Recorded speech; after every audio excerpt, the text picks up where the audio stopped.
hey, listen to me and get real. I have this people around me, guys married or not married, talking about they're only interested in blondes. And it doesn't matter what's body type, age. If you see men look at people that have blonde hair, you see their eyes. Even if they're with their partners, they see their eyes following these people, checking them out. And you see these people like, I know everyone's looking at me. Alright, so then I just say, you know what? Just relax. You could have boogers in your nose, you have your zipper down, your pants could be falling off, like on accident. You feel like, oh my gosh, I don't want to be like embarrassing myself. And you say, for me, as a black person, there's no one looking at me. I just say, you know what? Just enjoy your life. If you want to like dance to the street, nobody's going to pay attention because they're looking at all these people. So I just like, especially out here, like older people, older blonde women, so they're like 80, 70, 60, like bleach, or not bleach anymore, they're dyeing their hair. And you'll see people in the store, young people, and they'll just be like minding their business. That's really loud. And you'll see men, they're just minding their business. And then you'll see this woman walk, look at me, and go like this. And you're just like, do I know you? Like I learned, I don't want to make eye contact, because eye contact's like soul searching, and I'm like an empath. I don't want to absorb your whatever problem you have. I used to make eye contact. Occasionally you'll look up someone with darker hair and they'll actually be smiling as though they're like just, you know, I grew up in a small town, everyone waved at everyone. I'm gonna shut the window. I don't care right now. It's like irritating me. love art. Just like I have to learn that I do have a choice today. Choices.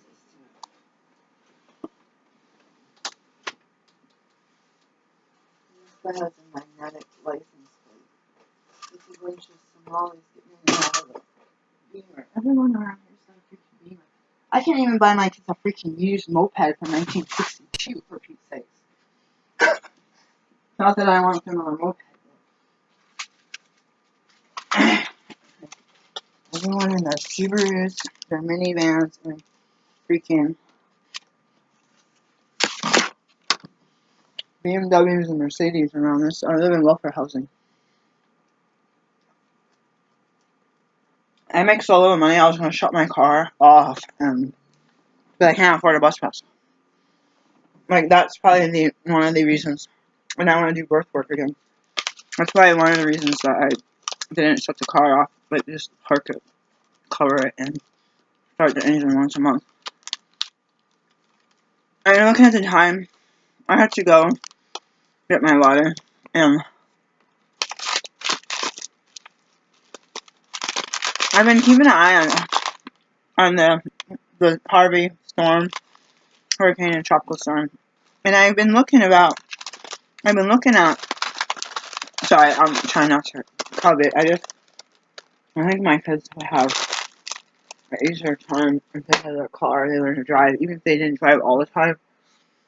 There's sometimes I really, really want them to be able to drive, which my mom did with me, and she ended up with 2 cars, so certain times I would drive, because she had to go out of town or something.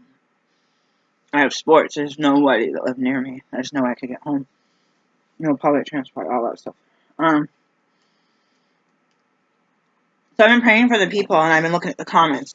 I look at the comments because I want to know what locals are saying. There's nuts in here. It tastes really good with salt. I want to know what the locals are saying about what's going on in their house. So some people evacuated. They said a bunch of people that work in the hospitals.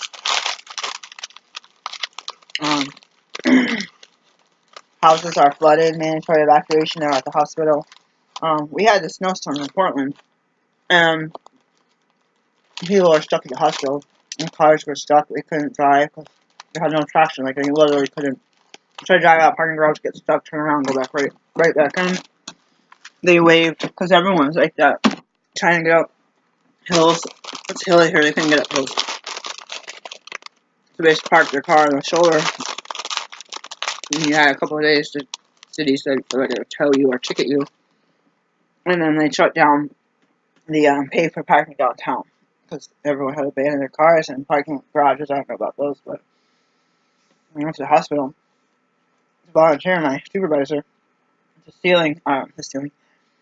the roof tops were closed because it was so icy and nobody could get up there to plow it or whatever, to plow it. They didn't, so that all those spots missing. It's already hard to find a parking spot, permit parking. My supervisor drove around like 2 hours, couldn't find a spot to go home, because there was none down at the waterfront either. Basically, my kids and I were riding the bus 30 minutes late, 2 hours late, not running at all, not notifying. They're not saying anything. They're not saying, please no. Like, they're basically saying, you may wait over 2 hours for the bus. But you don't know. This bus here usually runs every 15 minutes. These buses used to run every 12 a few years ago. The main roads. Well, that's one good thing about living here near the freeway, near the buses. This seismic upgrade. On some of these overpasses, I don't know about all of them. Those will be like sheltered under there, not shelter in place. So that's one last year where you can not have high odds getting stuck in your car, being stranded somewhere, and if you are with your kids or with yourself, with your pet, you're gonna have to get to where you need to go by walking or sitting in your car or getting a hotel, or the Uber rates went up really high because the airport was at like $400, so it was by mile and minute, so it was taking like hours to get there instead of minutes. All that jazz. I had to go get my so basically I'm making this video because I was praying for Harvey, and I made an audio where I mentioned that I had grown up where we had a lot of hold on, I was just making sure. I was like, did I get the right 310? I was sad because I grew up in a family where there was a lot of power outages, days on end, thunderstorms, power outages, car accident hitting power lines. They didn't fix it for several days. We had lake water in the backyard, and we had a well, so it was all electricity. So electricity went out, you didn't even get water, so you had to flush with that, and then electricity would be out. We had an electric stove, oven, but we had 2 fireplaces and a big furnace that could run oil, wood, garbage, paper, whatever, coal, technically. So I remember my mom making potatoes in there. And I remember sleeping in the living room once around the fireplace, but I don't remember too much because she had in the hall closet by the front door, so main formal front doors in 48. You had a box that had all kinds of batteries. It had a little flashlight that looked like droid. I don't know. It was like a little orange. I think it was orange with a little cap and a little bulb, incandescent bulb, and she had some candles. A candle in her room that I think it would probably still be there. It was a red candle, cylinder, like this. I think it was like weaved in and out like that ripple, and the inside was white. So it would burn low, but she kept that candle going, and then she had other candles that didn't burn a lot. I think we used she had lanterns, oil lanterns, in the dining room. So she'd put it all on the dining room table, and then she had the radio, the little old, really old radio. What's a transistor? I don't know. And then she had, at one point, gotten a big, like, stereo. So it had a little TV, radio, AM, FM with a tape player, and it had a removable speaker. So that was battery powered and plug-in. So she'd bring that out. I put the evening news on. 6 o'clock was the local, which was basically Alpena. 6:30 was the CBS. It was national, but I feel like local, because we also CBS was Channel 11, I believe, was coming out of Alpena, but I think didn't we sometimes get Channel 12, which was, I think it was 12 out of Flint. I feel like because we had antenna on that type of TV, I think We had antenna. We only had 3 channels, 2.5, like 2, sometimes 3. And then in the 80s, sometime we got the click, click, click cable, 2 through whatever, and it went up to like 70, but we'd get like 2 through 32 or something. So that's when, and we had HBO and all that, and I thought that was the coolest thing to have this little click, click, click box. It was literally like a brown box with like, what do you call it, stuff, contact paper on it, like laminate, to make it look like wood. Because when I was a kid, the TVs were wood, and that little one was not wood. But we had a floor model wooden TV. It's like your furniture, you know, like your end tables. And then that was fake wood, and the top, I think, also had fake wood, but it was plastic. You plug all that in, and then it had a little triangle thing that you would click each channel. 2, 3, 4, and I think they only numbered every other one. So that we were one of the first people to get that technology. I didn't get out much, so I didn't understand. I believe on base that stuff just got cable routed into the base. I'm not sure. All I know is I'd go to people's houses when I was sick, or my mom had to go to work early. She dropped me somewhere. This one lady, I swore her husband was abusive, because I had to stay there one day. All I heard before he went to work was yelling, screaming in his kitchen. It was dark. It was scary. And I remember going there. I think she was a babysitter. You know, Mom would network all the time. She found this babysitter. I think she had her own. I don't know if those are her babies or someone else's, but we would go to the house sometimes and we'd all get on the base bus, because I lived off base, right across the street. So I had a different bus route. And they would have Captain Kangaroo on, and I was so stinking jealous how I wanted Captain Kangaroo. Like, I was like, I don't have this at home. Like, why does the baby, like, this is like the one show that I wanted to watch. So I was really excited. Of course, you couldn't watch the whole show. You, like, get there, the TV would be on, and then the bus would be coming. I don't remember anything else except I loved Captain Kangaroo. My brother was on that show once when he was little. I wasn't born. My mom had a reel-to-reel, and she showed it to me once, him on TV. Let me go get my drink. So I I used to make, so Grandma would, I said this many times, so I saw Mom do that. Like, just do that, go to the cupboard, or the closet, everything's up there, okay. We had a big, huge window, it's like floor to ceiling, that went out the front. We had one in the back that led over to the lake, and one in the driveway. I like looking out the one in the driveway, because you could sit underneath the kitchen, the dining room table is like oak, with a matching buffet, with the glass in the front and all that. She had got an antique, I don't know where she got it. She used to go to antique shop all the time, but she bought that one. The rest of had it delivered.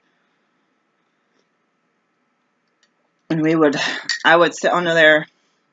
I swore there was a rainy season, like November, October, it would be like rain all weekend, and Monday morning would be clear. It would be thunder and lightning Saturday. It was always like Saturday, Sunday when I was home. One time we were going out in the thunder and lightning. With all trees, all jack pines. And I was wearing rubber bands on my wrist because I was scared. I was getting electrocuted. I was like, I need rubber bands. As it was zapping all over the place, I had to go out to the bus stop. So I do remember clearly one time, but I would sit underneath that table with a big old window open, and there was a forest. We had a really long driveway that was cement, and like double car size, and you could see that. It was a dirt road, and then across the street was the woods. Other side, big huge yard on 3 levels, a couple acres, and the lake in the back where you could see the whole lake, and you could see across the lake the houses. Barely, it was like a picture. Somebody would draw like a picture, you know, like a painting. You could see their boats. If they had the things you roll the boats up, you could see their boat houses. Most of us had boat houses, which is our boat garage, if you could actually get your boat in a boat house. I was so scared of those daddy long leg spiders. They were everywhere, but the canoe was in there. And I had to deal with, I was so scared of spiders. Oh my god, I'm still scared of spiders. There's a big one in my house somewhere that I did not dispose of, which means putting a cup and take it outside. I didn't do that yet. I need to find it. This big spider, you know, they lay egg sacs underneath canoes. So you're like, oh my god, like you get out. to go canoeing by yourself, and you basically got to find a stick and like try to dismantle it, because I didn't really have a hose or anything. I was like, so scared. I cleaned out our basement, made a clubhouse. I had to deal with like all these spider webs everywhere, and nobody cleaned that out. So when I watched Sophia My Great Challenge clean her house top to bottom over and over again, even if she does that basket thing in her old videos where she's like, no more basket thing, at least she went through every single thing. That was time consuming. Now she's doing it faster, and she was able to purge. And then now that I watched her 3 years later from starting, she has progressed, and now she just is like wipe off the walls, paint, touch up paint. You know, she'll change the whole color of the paint, install, like you say, she needs to replace something. So that's basically her videos now. It's just, she's like, oh, this only took me 5 to 15 minutes to clean this whole room. Declutter, dust, so you can mop. And like, if it's couch, vacuum that, or you know, something like that. Unbelievable dishes.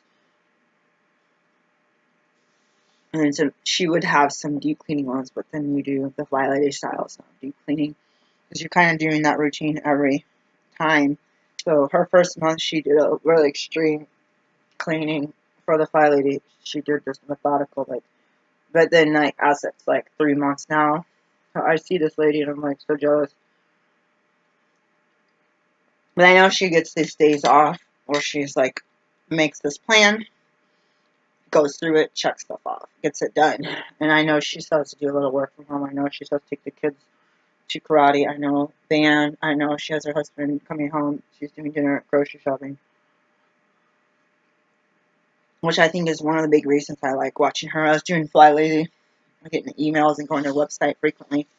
A lot of the women on there were stay-at-home moms, and the kids were at school, so they're like, basically like get dressed to shoes and just do the stuff. I get a little bit like, no one understands, they're doing it better than me, just go jump in when you can fit in.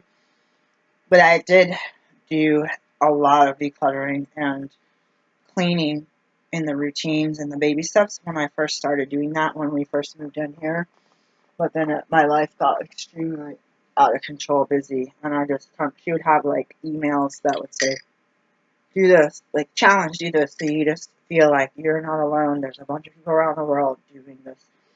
Like throw 26 things. Go around the room with a bag and throw away 26 things. You know, and for us, it's throw away, recycle, put it in the can, recycle. It's like so many factors. Donate. We've had people help us clean, which we didn't ask for the help. They just came over and started throwing stuff away. So they didn't care about recycling or can deposits, or all of these clothes are actually my kid's new clothes that he threw on the floor when he got home from school. It's like, you know, we can't. But it's like having, like, we didn't know how to have a hamper. Like, someone's like, I was in college, we just threw our clothes on the ground. Like, no, like, I never even thought of a hamper. Like, I never thought of, like, my mom yelled at me because my clothes were on the floor. She kind of, like, a strict time, and then you're like, your house is, like, 3,000 square foot, so you're not going to walk. You're going to walk all the way to the laundry room to drop your stuff off when you're going to be in trouble for being up past your bedtime, right? When my dad wasn't at home, it wasn't that. My mom was being in her room, so I had to stay up all night playing video games anyway. But if I had to go back in time, I would be like, have you considered putting a hamper in my room? That when it's full, you take it. And, like, I never crossed my mind, like, you think the adults have the wine and the kids have the Kool-Aid. Like, you just think in your mind. My mom has the hamper for the adult, and I have the floor. She tells you to bring your dirty clothes, you pick them up off the floor and take them, but then you get in trouble. Like, yeah, I feel like if I was going to yell at my kids, I'd be like, a hamper, a bag, a garbage bag. The only thing about when I'm tired, I have garbage bags. One is garbage, one is cans, one is clothes. You're like, wait. I don't want the clothes to end up in the laundry room actually be garbage. The clothes end up in the trash, and the cans end up somewhere else. I like get everything mixed. Like, oh. Or throw the cans away, have the garbage in the car where the can's supposed to be, and have the clothes in the wash. I was always afraid of that. You're like, ooh. Like, just take it to the laundry right away. Like, don't even feel like it's taking on. But now we just keep getting my daughter baskets, and there's too many baskets. We're just start throwing some of that stuff away. Because we got stuff used from people, and they're like broken and bent out of shape. So if I got some new ones, I should just be like one and one. So I wanted to talk about what happened to my prepping videos. Are they still up? I don't know. I do not have a lot of attention paid to my videos because I get traumatized from life on life's terms, and then I have a hard time. Like, say someone sent me a nasty email, then I have a hard time checking my email for a few days. And then I get like, oh crap, I gotta go get fingerprints for those people out here. 129.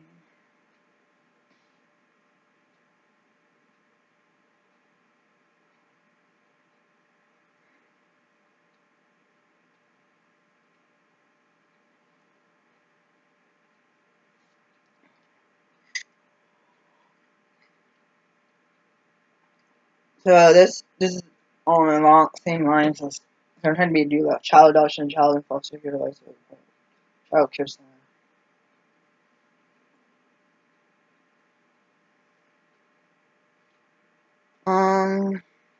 Okay, how do I do it? Oh shoot, I have to get the live one.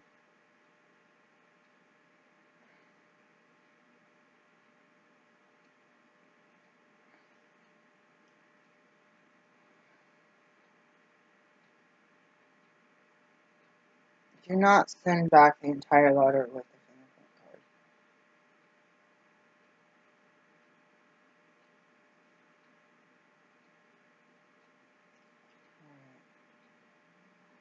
card. I gotta go to Hillsborough. You may be required to pay $12.50. Okay.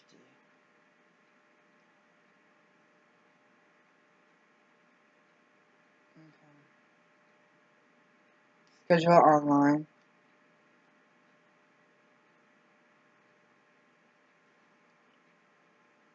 I'm gonna do this ASAP.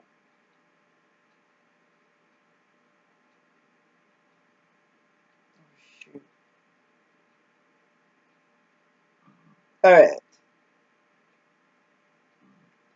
This is gonna take longer. I was like, can't they use it for when I freaking got my medical license?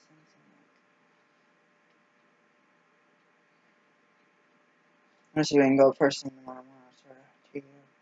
I will be going to go tomorrow. This is for doula to accept Medicaid. I mean, for my medical license, I had to go get live fingerprint scanning, but that was in. Did I get them in 2014? I think I waited until 2015. I might have got them in 2014. Doing national tests, then you got to look at the rules for each state. Here I'm in Oregon, Washington, Oregon. I want to get licensed. I want to get licensed in Washington right now. I need to like retreat. I feel like I should be licensed up there, but I never go to Washington, so what's the point? Like, and then plus I'm on the east. If you live on the east side, you're a lot closer to Washington State. I'm on the west side.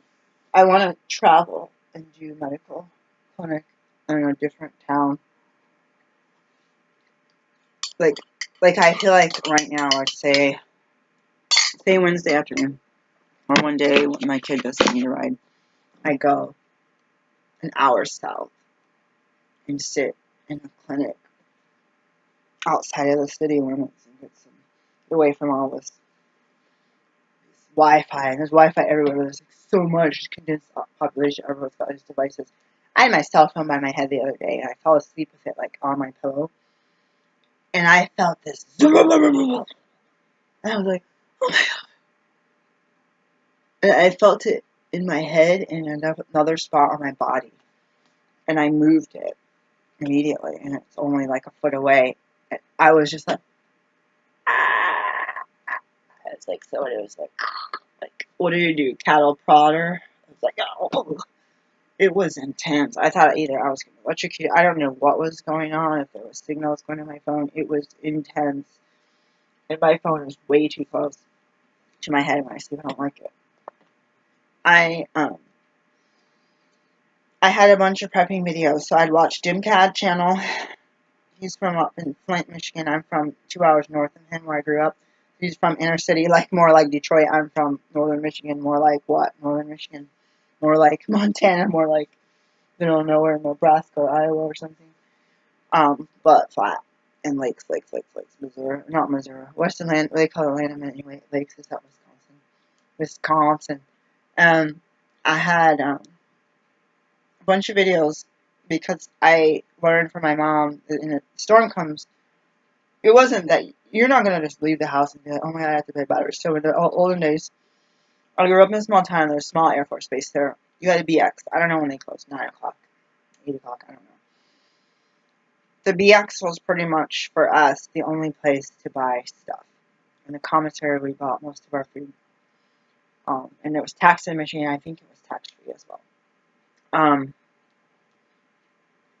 I can't tell you. There was an A&P. We shop there all the time. So I feel like maybe that would be, it was a huge store. Maybe that would be a place to get batteries. I'm just thinking of stuff like matches, batteries, lighters. So I assume Mom would just buy the batteries.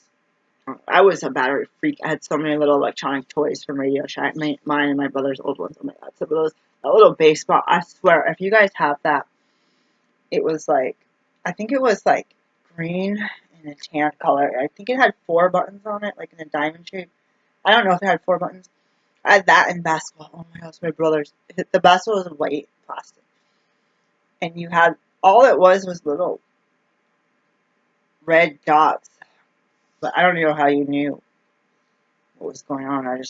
The baseball, you'd basically click. Somehow you'd maybe see a red dot, and then you'd push the button, and then it would go somewhere, and then you got to make your guy run to first base and maybe second base, and they can still get you. I don't know how. So kids today could see picture on video games, but when I was in the 80s, I saw red dots on the games, and I love those games. All you had games were really complicated, and you had all these light up, like LED, or maybe they were LED, but they had colored plastic, and you had to play the games like that. And it's basically like some of the ones I had, like, you weren't programming it, but you're basically reading a manual. There's like 15 games, and this one thing is a bunch of lights, and you need to read a manual like you're reading programming. So you're basically trying to understand the machine. It would be very difficult to play it without the instruction manuals. Oh, one of them had baseball. Oh my god. I threw that in the garbage when these people helped me purchase. If there was one thing that I would have loved to have still, that would be one of them. I'm sorry. Like, it's just like, I had a pinball I also threw away that was like from like the 70s. That is idiotic, most stupid thing to get rid of. Like, that would probably, like, I wouldn't have wanted to sell it. I wouldn't want to try to play it. But it's gone. It's probably in a landfill somewhere, and I figure if God wants me to have it, it'll show up on a free pile side of the road after a state sale.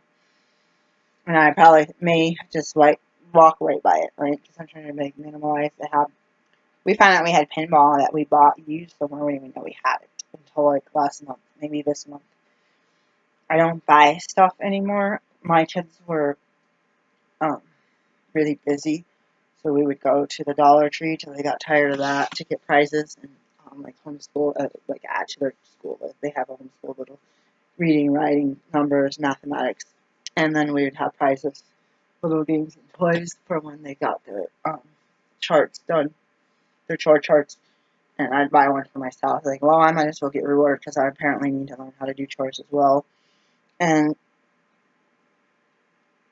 they got tired of that after a couple of months. And then, anyway, so back to the prepping thing. Grandma would go in the car with us to the family reunion, which was 7 hours away. She was sitting in the front seat. She had a water bottle. I had a water bottle. Mom would always complain that me and Grandma always spilled our water bottle. And we were always carrying stuff in plastic bags. I guess they had plastic grocery bags back then. She's like, you and Mom, so uncouth. So apparently me and Grandma were hippies of the family. I don't know. Carrying around water bottles back in the 80s and 90s, probably more 90s, with plastic bags with food in it and snacks. So my mom would always have a big purse, so she'd put her crackers in there, like cheese crackers and peanut butter crackers in there. And she had a health condition to eat because of medication and blood sugar. Grandma, we she would have to eat whenever she needed to eat. She felt dizzy. You can't have someone driving dizzy you're on the freeway, you're in the middle of nowhere, there's nowhere to stop to eat. So we would stop to eat Bob Evans, I believe, and Grandma would keep, I guess they'd be sitting out, I don't think she put them on ice, pickle loaf burgers, or pickle loaf sandwiches, and cans of sardines. Like, what the heck is a sardine? I don't even know what that was. But I know what it was, because I was a TV-aholic, and I watched a lot of cartoons, and on the cartoons you had cans of sardines with that thing that twists, that key, that opens it up. And I always watched cartoons with cats, like Heathcliff. I love that Heathcliff. Garfield, of course, he was a little bit more standard American spaghetti meatballs kind of guy, pizza. John, it's like John Odie. And yeah, so I watched way too many Looney Tunes, way too many old cartoons.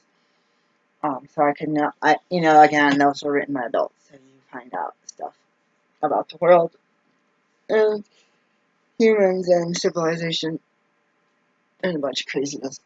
And those were for if we got stranded somewhere, and so Mom bought us each a lunch sack or something, or some kind of bag with a lunch sack attached. It's like, you guys are embarrassing me. So I go back to talking about narcissism and realizing when Mom's like, your hair needs to be done, or your shoes are raggedy, or then you realize it's not about their care for you or trying to teach you how to be clean. They're ashamed to be with you. They're like, I don't know this person. It's making them feel like they look bad. And some other people do that. That's your choice. It's your kid. You kind of want, like, people have, my family was like, you really wanted to have nice clean car, nice big house, nice clothes, clean cut, clean nails.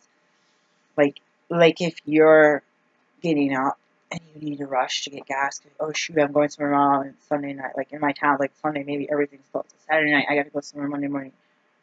Like, my mom probably wouldn't. She wouldn't like me just throw on some clothes and like just keep your hair like nothing and just go in the car to get gas. She would be like, she would have to do that whole regular Monday morning work day, get dressed, put on the right clothes, do your hair, like she'd have to roll her hair, do your hair, do your makeup. Like she would not, like, and that's part of why I don't fit in, because if I'm like, oh shoot, I gotta get somewhere before it closes, or I fell asleep and my daughter needs something, so I just get up and go as is, and sometimes it's embarrassing. I'll be like fall asleep in a dress and I'll be in that same one for like 2 days, and I'll be like I work every day, so I'm like,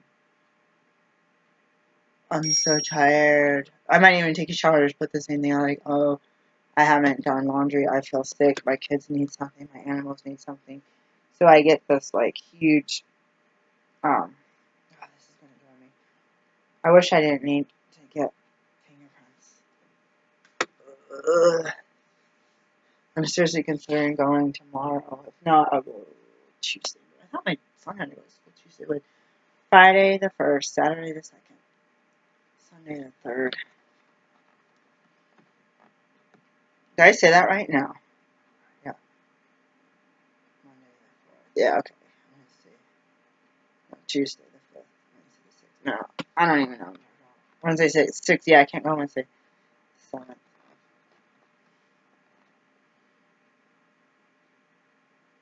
What happened to my prepping videos? So I was watching DimCAD. I was watching. He had this. I don't think it was him. There was this Cuban guy. They're like, he's a fraud, but I liked his voice. It's like really deep. Like, he's Cuban American. I think he's. I mean, I don't know if he's Americanized. Some people. I don't know how to say it like that, but I think he's whatever. I think that was part of his prepping name. I can't remember who else I watched. Some other people. DimCat basically had his weapon, showed him target shooting. He would save up water. He had a big bug out van that kept breaking down. He had an issue with trying to get jobs. He had a lot of followers. He had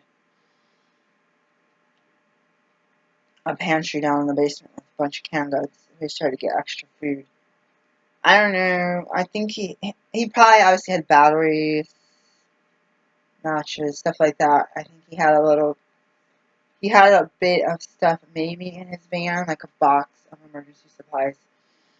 And I'm pretty sure he had a backpack with everything, like enough to last, like a canteen. He had the ones like tell us, because he lived in Michigan, don't fill them all the way if you keep it in your car because they'll burst if it expands. Like he would talk about that, and then he would get his camera. Basically, he just held it, and he would walk around Flint. So he's like, yeah, we need to get out and know our neighborhoods and know what's where and know the roads really well in case you got to walk, bug out walk. Or, like same like here, like what would it be like if the street lights were out? Like what areas would you be walking in and walk through places with hyperdose needles? Although I've seen them within walking into my house before. I don't think it matters if a person shoots up. It can be different every day, but there's like things like that when you know how the street lights. Or you're going to high or not. You could be like, oh, I need help. Let me wear orange so someone can see me, or do I want to be like wearing camo or black and not smile because I'm black and be like hiding under bushes because there's people looting or trying to steal what's in your backpack. So try to be like inconspicuous, like, oh, like it's just an empty backpack. I have a couple of school books in here. And then he had a permit to carry. I don't know if he needed it in Michigan. I'm pretty sure you can still permit to carry in Michigan. And then you also need, or he also had like, I remember having a shovel and stuff like that, and he'd get the stuff. And then he tested out. He goes, yeah, go test out what you have. Because you want to know how it works, first of all, before emergency happens. And you want to know that it works, that it's not just going to break in half. So I would watch a little bit. I haven't watched in a long time. You end up in Pikeville, Kentucky, which I actually used to live in Pikeville for, like, after a flash flood. Speaking of flooding. And I ended up in West Virginia a couple hours northeast, sorry. Maybe just straight up north, I don't know. Over and up from Pikeville, Kentucky, which is still a couple hours from Lexington, which is pretty far from Louisville. He actually moved down there, and I was like so shocked. I tried to make comments with these people. These guys, they never respond to my comments. I always get mad because it's like, you think, do you know who I am? Like, someone could comment on my website, and I could ignore it, or I could like respond to them, and they could be like,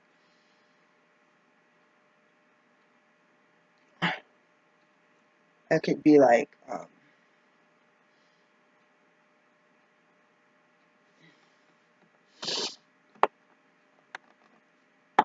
they could be like movie producers or something. Speaking of, somebody left me a comment a really long time ago, and I'm actually going to respond to it. Not right now. I'm going to do it today, though. Speaking of, I really like on my YouTube channel to respond to comments, but I don't always, like, I don't know how people keep up. Like, I don't even see that I got a comment, so it's really weird to me to see, like, I missed something from 3-4 months ago. I found a messenger. I didn't have messenger until recently on Facebook till last summer, and I found a message to me about my kids from one of their classmates from 2011. And I was like, are you freaking kidding me? And I remember someone said, hey, if you're not friends with me, messages go to a place in Facebook where you can't access them. So I have to pay my rent for one online account, and I have to do another rent here.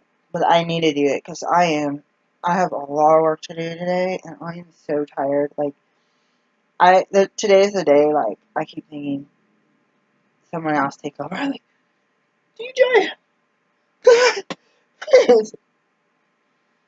Skip it.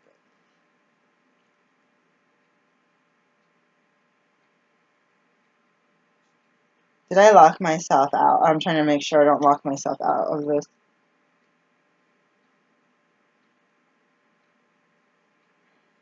I need to go to the sheriff.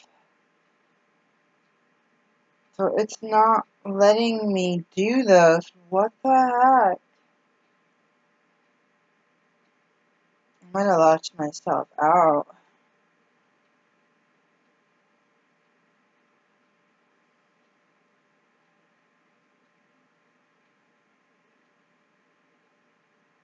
Interested in signing up, contact your property manager.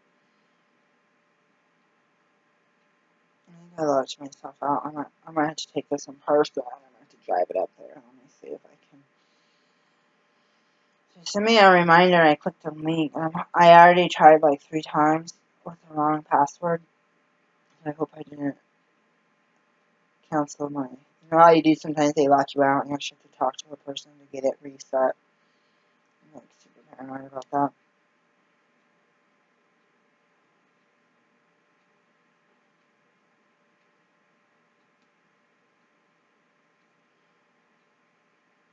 So basically, because of a lot of, here it is, I had to re-go through the link.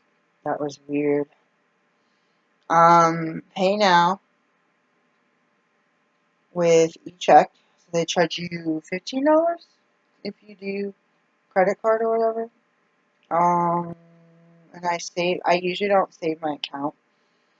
But this time, it's like you really don't want to be digging through your papers. I don't memorize account numbers and not tracking numbers. What do you call it for a bank? Routing numbers? I don't memorize it. So, let me double check that I don't add extra zero to those. People keep saying dot your T's, dot your I's and cross your T's. Okay. And I'll save the confirmation number. They should send me an email too, but just to be on the safe side, we will copy this and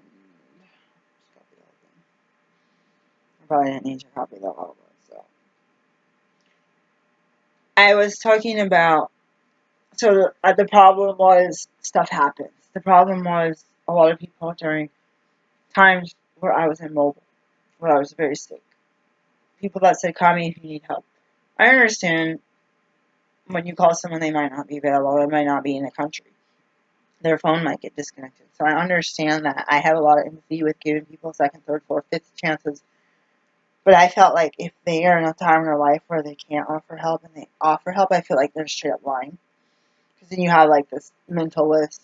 So I had all these things occur, and some of them were very tragic, and me and the kids were pretty much stuck, and people refused to help us, and we offered to pay people sometimes. Like someone had a job loss or something, they're like, no, we're not. You can't afford us. Like just different things over the past 13 years, especially, and over the past 13 years, especially after I moved here in 2010.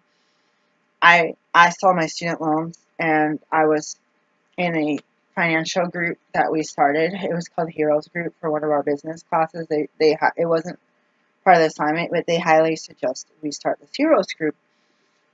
It stands for something. It's an acronym, but I don't know what it is. And this guy was Mormon, and Mormons would save stuff, but not like everything is not like, oh, like every Mormon's going to do this. It's just like every Christian's going to do, every Catholic. But it's like, his basic thing was, because I was working on campus, but I was in class more than 40 hours a week, and then I had to study more than 40 hours a week, or like 20 hours a week. And I was a single parent, and driving, commuting, before that, 2010, still commuting to church after that, multiple times a week on the east side up towards the end of the other. We're at one end of the county. We're literally like one end of the county right here. If I get on the phone and talk to you, I'd be within 5 minutes. I'd be in the next county. And this guy says, this is what I do. I stash money under the bed in cash. So that's like Dave Ramsey's envelope system. So instead of trying to use credit cards or blowing your savings or your debit card account, checking account, he sent money to his aunt. I think he owed his money to his aunt, but he sent money to stash from when he graduated. But even though he owed this person, but he was trying to keep it out of his hand. Do not touch it. Do not give it to me. Unless it's emergency. And C, he says, you get your loan check, you pay everything. One time, I don't know if I'm exaggerating, but tuition kept going higher, fees kept going higher, parking kept going higher. I swore my refund check was like $17. And like other people were like, oh, I got I got 7,000 back. I got 10,000 back. Okay, this sucks because you have to borrow that money.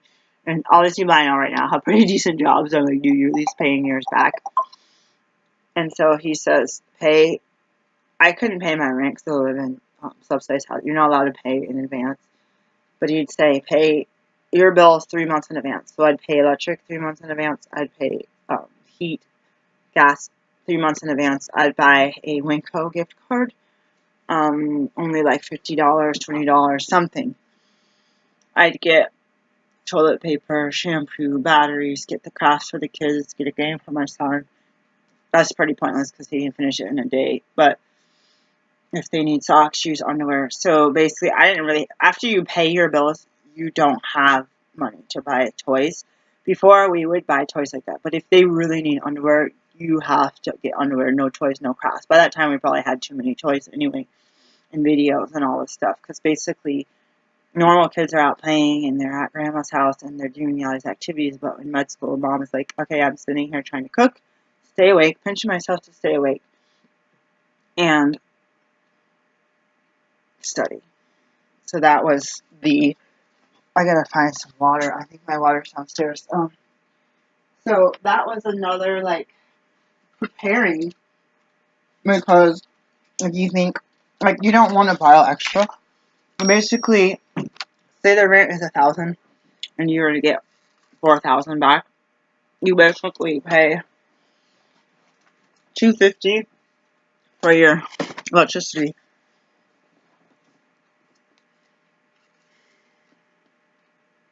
$250 for your heat. What else did I say? Telephone. Telephone and internet is a lot more expensive. But you pay $250 on your internet, and then you buy. I used to use gas cards. They'll jam up the machines. And they complain at shout they had to go inside the building, and I used to hate it. Like, yell at me, like, go down, man. There's money on this card. It's helping you keep a job. Ain't nobody buy gas. We're all gonna leave. So, or you're gonna get laid off. I meant to say we're all gonna leave and go somewhere else. I left and went somewhere else, but a state was saying in my head, you're not gonna be able to ride the bus to all these things you have to go to. So they gave us about a gas card, and then after that, first they gave a bus pass every month in the mail, and then they gave us a gas card, but it was only like $10 a month, $20 a month, and then they gave us nothing because I was homeless and I needed to look for jobs, and they had demands like you had to go to group counseling and you have to go to individual counseling and you have to go to the jobs. I think I signed myself for the jobs. I actually got waived to go to jobs program, but I went anyway in hopes of getting a job and being able to qualify for some school. They had a lot of school-based programs where they pay your tuition. But what do you mean you want to be a doctor, loser? You're homeless. Like, who cares? My brain is a doctor. Who cares what the rest of my body is doing right now? Doctor, what is his name? Perfect Dark, N64. Dr. Carroll. Isn't he like a flying computer and he's just a head talking? Dr. Carroll. I think about that. He's like, who cares what the rest of his body is? Like, I think he's just like Free Jack. Or you're just like, it's like Free Jack or that other movie, Johnny Mnemonic, where there's like a spirit has been uploaded into a computer, and now this computer system is like, Mr. Taksumi or whatever his name is. It's like, listen to me. Yeah. And he would switch off the computer, the TV. She would like break. Anyways, that's sci-fi. I know. And then if you can't pay your rent in advance, you do the math, and if you say you have, after you paid your bills, bought your kids socks, you have $3,000 left, and your rent is $3,000. So then you wait. You don't spend any more money. You get financial aid, work study. You only get paid, I believe, once a month. So it would be I'd only get like, my biggest check was like $106 because there's like people are fighting for hours and there's you're at class all day. You're not really like just sitting around at school. Not twiddling your thumbs. I would work a lot more, but they also minimized the loan as things got on. They got less and less awards. Made it harder and harder for people to do that. But you get a check between $60 and $110, and boom, that's your gas money. Um, and then it seemed like an awful long time to wait. I think it was a month though.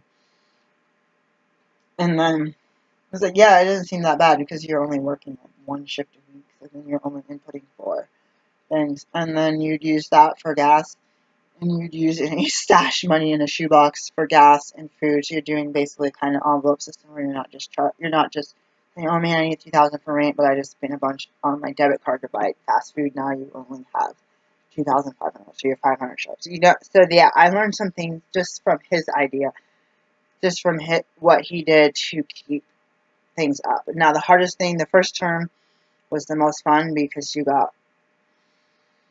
we got Labor Day, but I think that was before school started. You got Columbus Day, you got Thanksgiving week, which used to be only like 4 days, but then I think everyone's sort of making it a week around here. And then you've got Veterans Day, and those can be observed holidays. I think those two.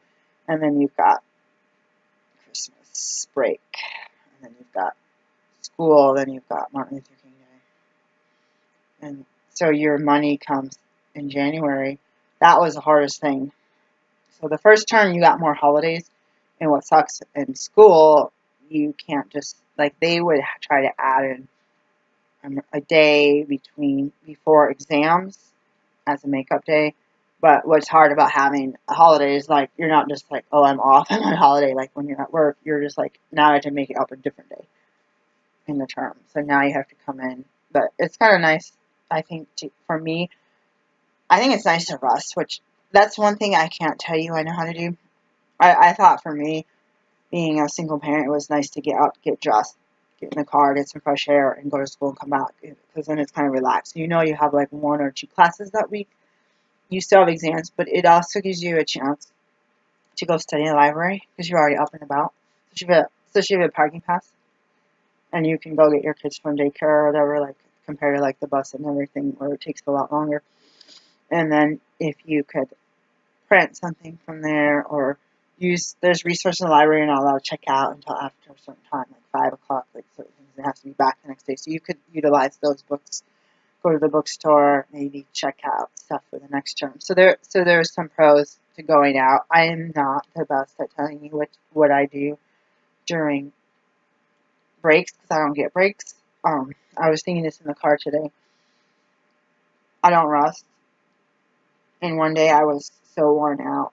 Like, even if I'm sick, I can't rest. It's just like you have to force yourself to, like, make yourself sleep for 15 minutes.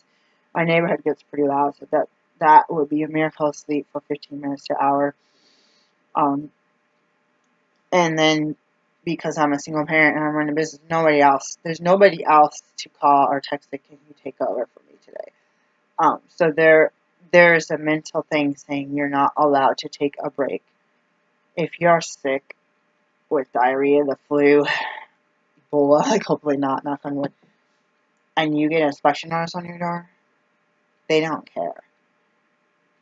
Like, they're going to be like, we're still coming tomorrow at 8 a.m. And so I used to just get, like, where I felt like, I'm not trying to be rude to people who had to deal with this, but you feel like you're getting your back whipped with a whip as a slate. Like, you're just like, whoosh.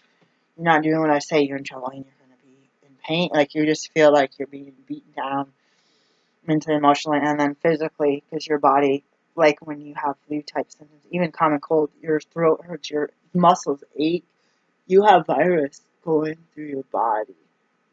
And if your immune system does not get it, you're going to die. Like, I'm not saying you're going to die from a common cold, but things get from that.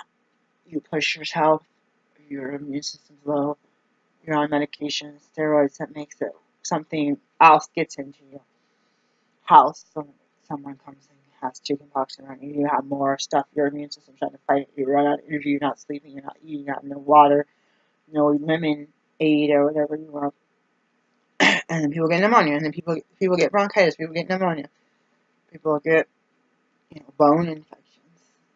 So, like even just besides someone sneezing because of virus, people get that pleurisy thing from coughing too much. Now they can't breathe hardly because they're in so much pain. And then same as someone gets a little nick on their ankle when they're walking the woods, and then they go somewhere to work, and then they get MRSA, and then they didn't realize it, and then the staph infection ends up in their body, and then their bones starts getting sick. Like I've seen people, mainly on surgery, their bones are infected, and they have these IV drips, and you're like,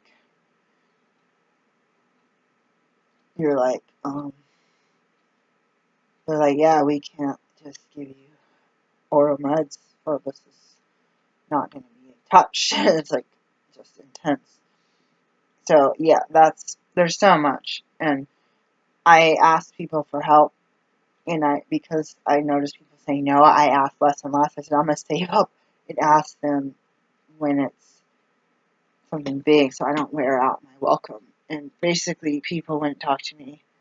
They wouldn't answer the phone or return my calls, and that's been like that for about 13 years. And I felt like maybe they assume because I'm single that I always have a problem, or maybe they heard me say I always had a problem, and they're scared to have to say no, I can't help you, set boundaries. And I know people have their own lives, and they have friends that they like to hang out with, and there's certain everyone's fighting to hang out with this family, and oh, I got invited to this person's house. Like, well, I invited you to my house, and you never came. Yeah. And then you just get build up walls and just put fabric and clothes in front of the door because you almost feel like it's like if you break up with someone before they break up with you, you're just building up walls. It's well, nobody's able to come to the house anyway, it's okay. You try to make yourself feel like it's not a good time, but in your heart that you're kind of depressed about the situation and it's causing kind of a trauma and for me it's what's wrong? What's wrong? I would have batteries, I would have candles. Someone gave us a bunch of candles, or we found some. They were all old. I actually threw them out. I have 2 left in the closet. I wish I still had them, but it's in the outdoor closet. You're supposed to have flammable stuff, but we had an inspection, and I have a couple lanterns. We had another Coleman mini lantern, but the batteries leaked pretty bad, and we had an inspection. I think it was the hat inspection. I was trying to clean it with paper towels and stuff, and I was like, dude, time is money. You don't have time for this, and it was a lot of crystallized battery acid. I said, we don't want the kids playing with it while I'm asleep and getting hurt or getting specks in their eyes, And so I actually replaced it with, if you'll see my basket, I'll show you the green lantern that's not, the green lantern is that a guy that's not Coleman, and it's LED. I would like incandescent. And it has a compass on top, but the problem is if you use the compass, you have to use it in the day.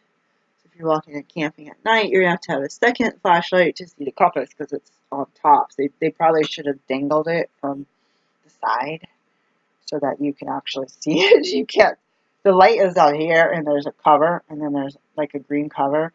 The light with the compass on side, there's nowhere you can see that on at night unless you have a headlamp on or something. But it works because basically, if you're walking like that in the woods, you're going to have a lantern on at night, going to the bathroom or hiking or something.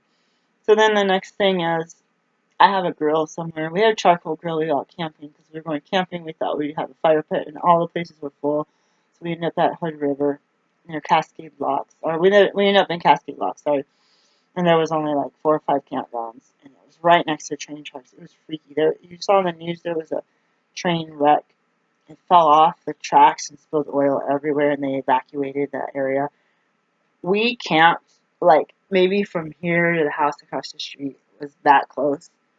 The train tracks, maybe closer. It was so loud all night, it just shook, and you were ah. I used to live under airplanes, ah. And I had bought a grill. They had said no fire, so we set up our tent or whatever, or we just rushed to the store. We might not have gone the next day. We went to the store, it was still open. We got we got a grill, a little tabletop one, and charcoal. We thought they had a charcoal everything, thank God. And we luckily had a screwdriver somewhere in the car because I had to do that. I might have used my Swiss Army knife, and I ended up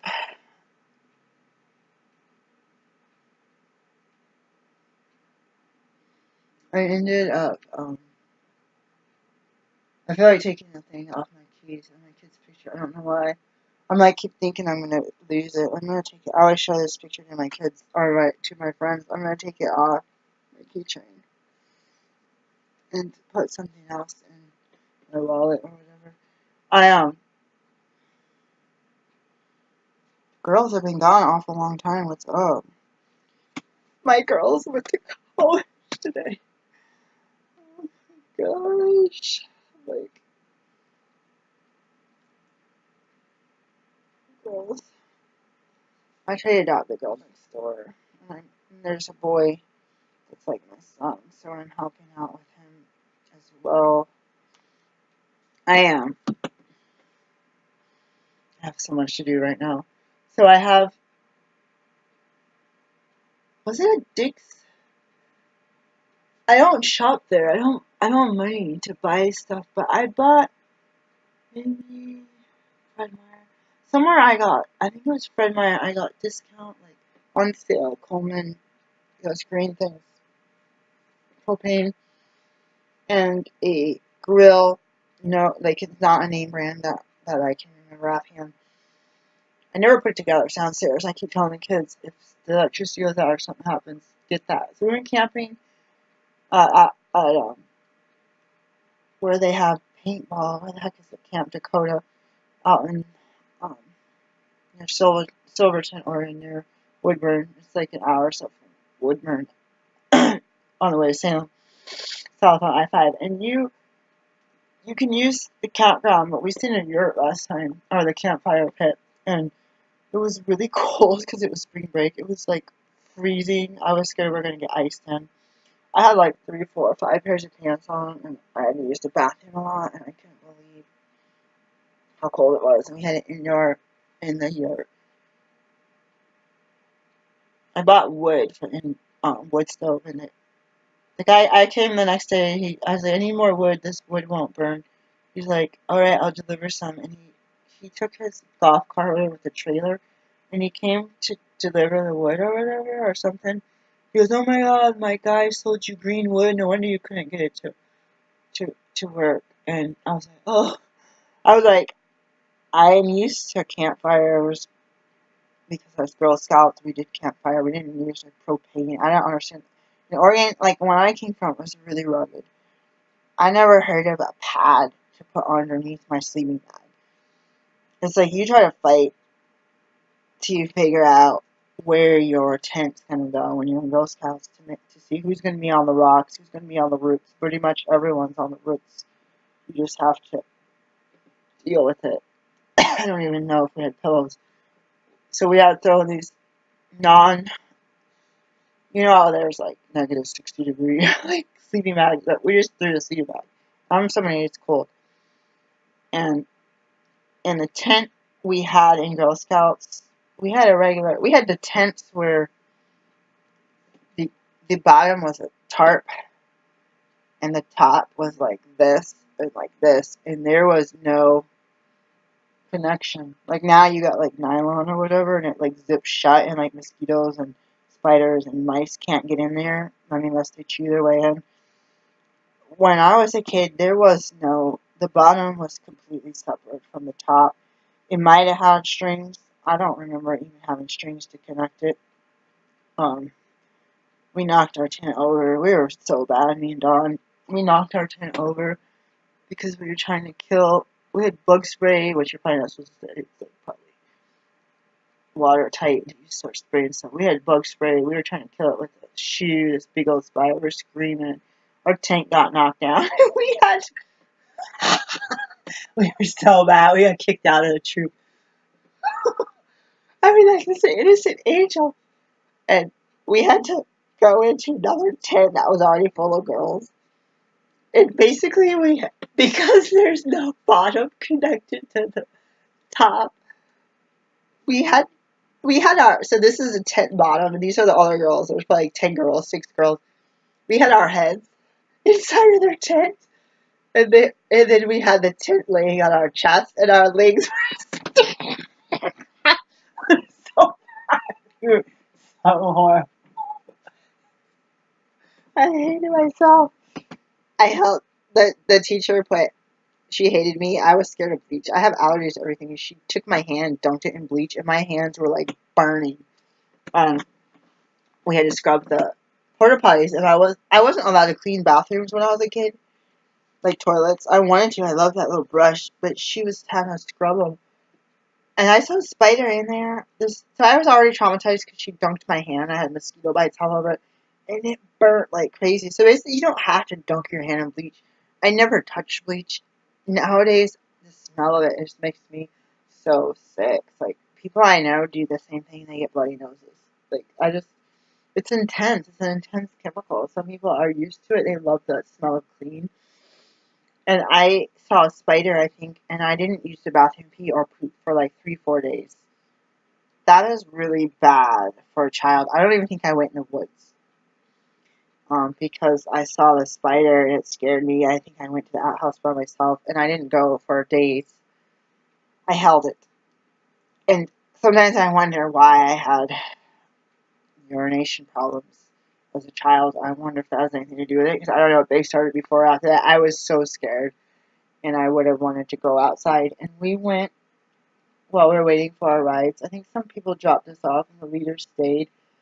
And I think we had to hike in. So we had all of our stuff, our tents, or somebody drove in, but we had to meet them at the end of the road. And there was this cistern. I don't know. It was like a huge hole in the ground that was like cement or metal. And we all climbed in there, and it was full of water. We just swam in it, like it was a big hot tub. It was like just a big hole, like a drainage hole, and we were out in the middle of nowhere. Like there's forest, and during those times it was a huge forest, and you would go once or twice see other girls for a public thing, but you didn't ever see, hear, or smell their food or any, like it was desolate. I have no clue where in the world of Michigan that was, how many hours it was away. We had near my mom called the shelter house. It was where we boiled water and dunked our dishes. We had to travel and take turns hauling water from a pump thing. I don't think we got it from the lake. Well, there was a place we sat, and there was a lake, and it's almost like looking at Everest. You're like, so beautiful yet so scary and intimidating. It was a big lake, but it had like a big hill drop off, a forest on the other side. So Michigan, where I'm from, is really flat. So seeing something like that is very fascinating. Even though my backyard went down like that, the neighbors had a hill. Like she snowboarded in their yard. The neighbors had a hill like that. My parents probably shouldn't have let me, but mine was tri-level, so somebody made it into like 3 levels. So we did. That's going down the lake.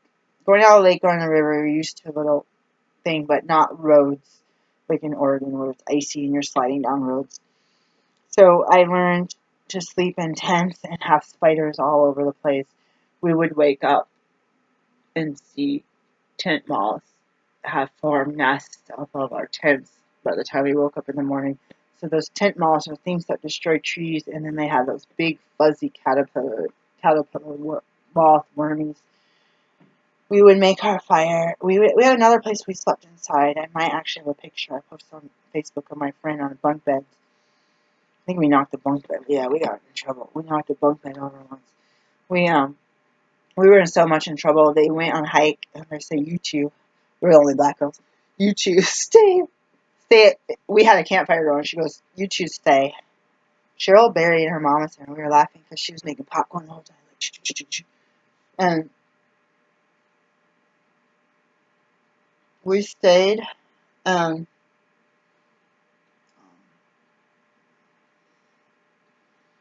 Watched the fire, and it was really windy. And I had some in my yard. I actually might make some more. I have a lot of paper. We made these newspaper with contact paper. It's like really strong in the 80s, like super strong contact paper. I had some in my front yard, but they turned into wet from a really bad storm and they got mold. I was like, shoot, I spent a lot of time making these, and the girls would sit out on the front porch. We're not allowed to have chairs on our front porch anymore, so whatever. She has like a bunch of chairs. They don't mess with that lady across the yard because she's tough. Um, so we had all of our stuff kept blowing in the fire, and we're trying to keep the fire. So we were about trying to be responsible, but it sucked. And everyone, I think there was at least 3 adults, 2 leaders, Cheryl's mom, and maybe some other, and all the girls went on a hike, and they left us. They didn't want us there. They're like, you watch the fire. Could you imagine the people that knock over the tent and the bunk beds being in charge of a fire? So that's how I grew up. I grew up as just like pioneer woman out there in the 80s. And we knew not to play with fire, but it was scary. It was so windy. You know, you get that sand in your eyes. You got leaves, and they came running. They're like, oh my God, there was a bear. They're like, there was a bear. Like, you guys are teasing us. We weren't there. And the other group came. There was 2 groups. Whoever ran fast, whoever ran slow. Like, oh my God, we saw a bear. I was like, and the adults said the same thing. I'm like, are you kidding me? They didn't laugh. They didn't look like they were joking. They were freaked out. And I was still, till this day, I'm like, are they just trying to mess with us? Usually at least one person. If there's like 10 people, usually someone's like, but they were just like, eyes wide, running fast on a journal. And then we're watching a fire. You need the fire you need a fire to go for a long time. So when you wrap your potatoes, and I don't know if we had meat, we had succotash. That's like my least favorite one. Succotash. I just didn't like the lima beans. I didn't mind the green beans. I didn't mind the peas. That's not my favorite. I especially didn't mind the carrots. I like green beans when I was a kid. I like corn. But it was that lima bean, that's starchy. I didn't like that. But I think we had succotash. I think we had a little bit of meat. I don't think we did hot dogs and hamburgers. We might have done hamburger. So we had a fireplace inside where Cheryl's mom would make the thing inside this thing where you could put it in the fire. But we did that at night, maybe s'mores. So basically you wrap your food, you take the potatoes, and then you take the vegetables and maybe meat. You wrap everything in aluminum foil, and you stick it on the coals. So that's why you have to have your fire going for an hour or 2. And then we would throw on our desserts. We'd probably make it first. Maybe after all our food is cooking, you take some foil and you take a banana. You open up the banana and you either cut out or scoop out or somehow separate the banana open, and you put in marshmallows. I think. I know you put chocolate chips. I think you put marshmallows and chocolate chips in. And you don't unpeel it. You just peel one side off and then you peel it. Put the peel back on. Wrap it in foil. That was our dessert. And so did we make apple crisp? I swear we made apple crisp once. So that would be like apple, cinnamon, and sugar. So that was our dessert. And that's how we did it. Beans, I'm sure we had like beef. Like none of us were like vegetarian. The only thing was not the maybe the Catholics. What's the other sect though? Like not the Lutherans. Some people didn't eat meat as a Presbyterian. Some people didn't eat meat on Tuesdays. Did Catholics eat meat on Tuesday? The whole school, all the schools, they didn't serve meat on Tuesdays. It was like meatless. I don't know. I don't remember. I went to someone's house and they had casserole. What the heck is like my mom makes tuna casserole, but only when my dad is gone because he doesn't like it. And then my mom makes green bean casserole during holidays. But I was like not used to.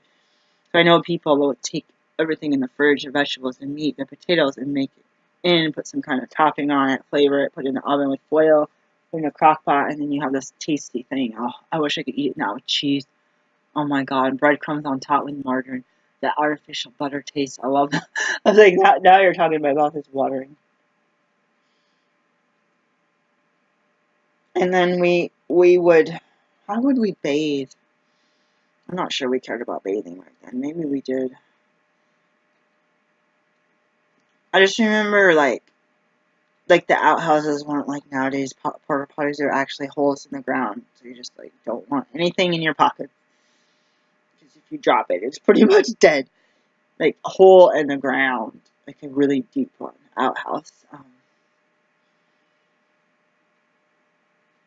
We didn't go fishing. I don't know what we did.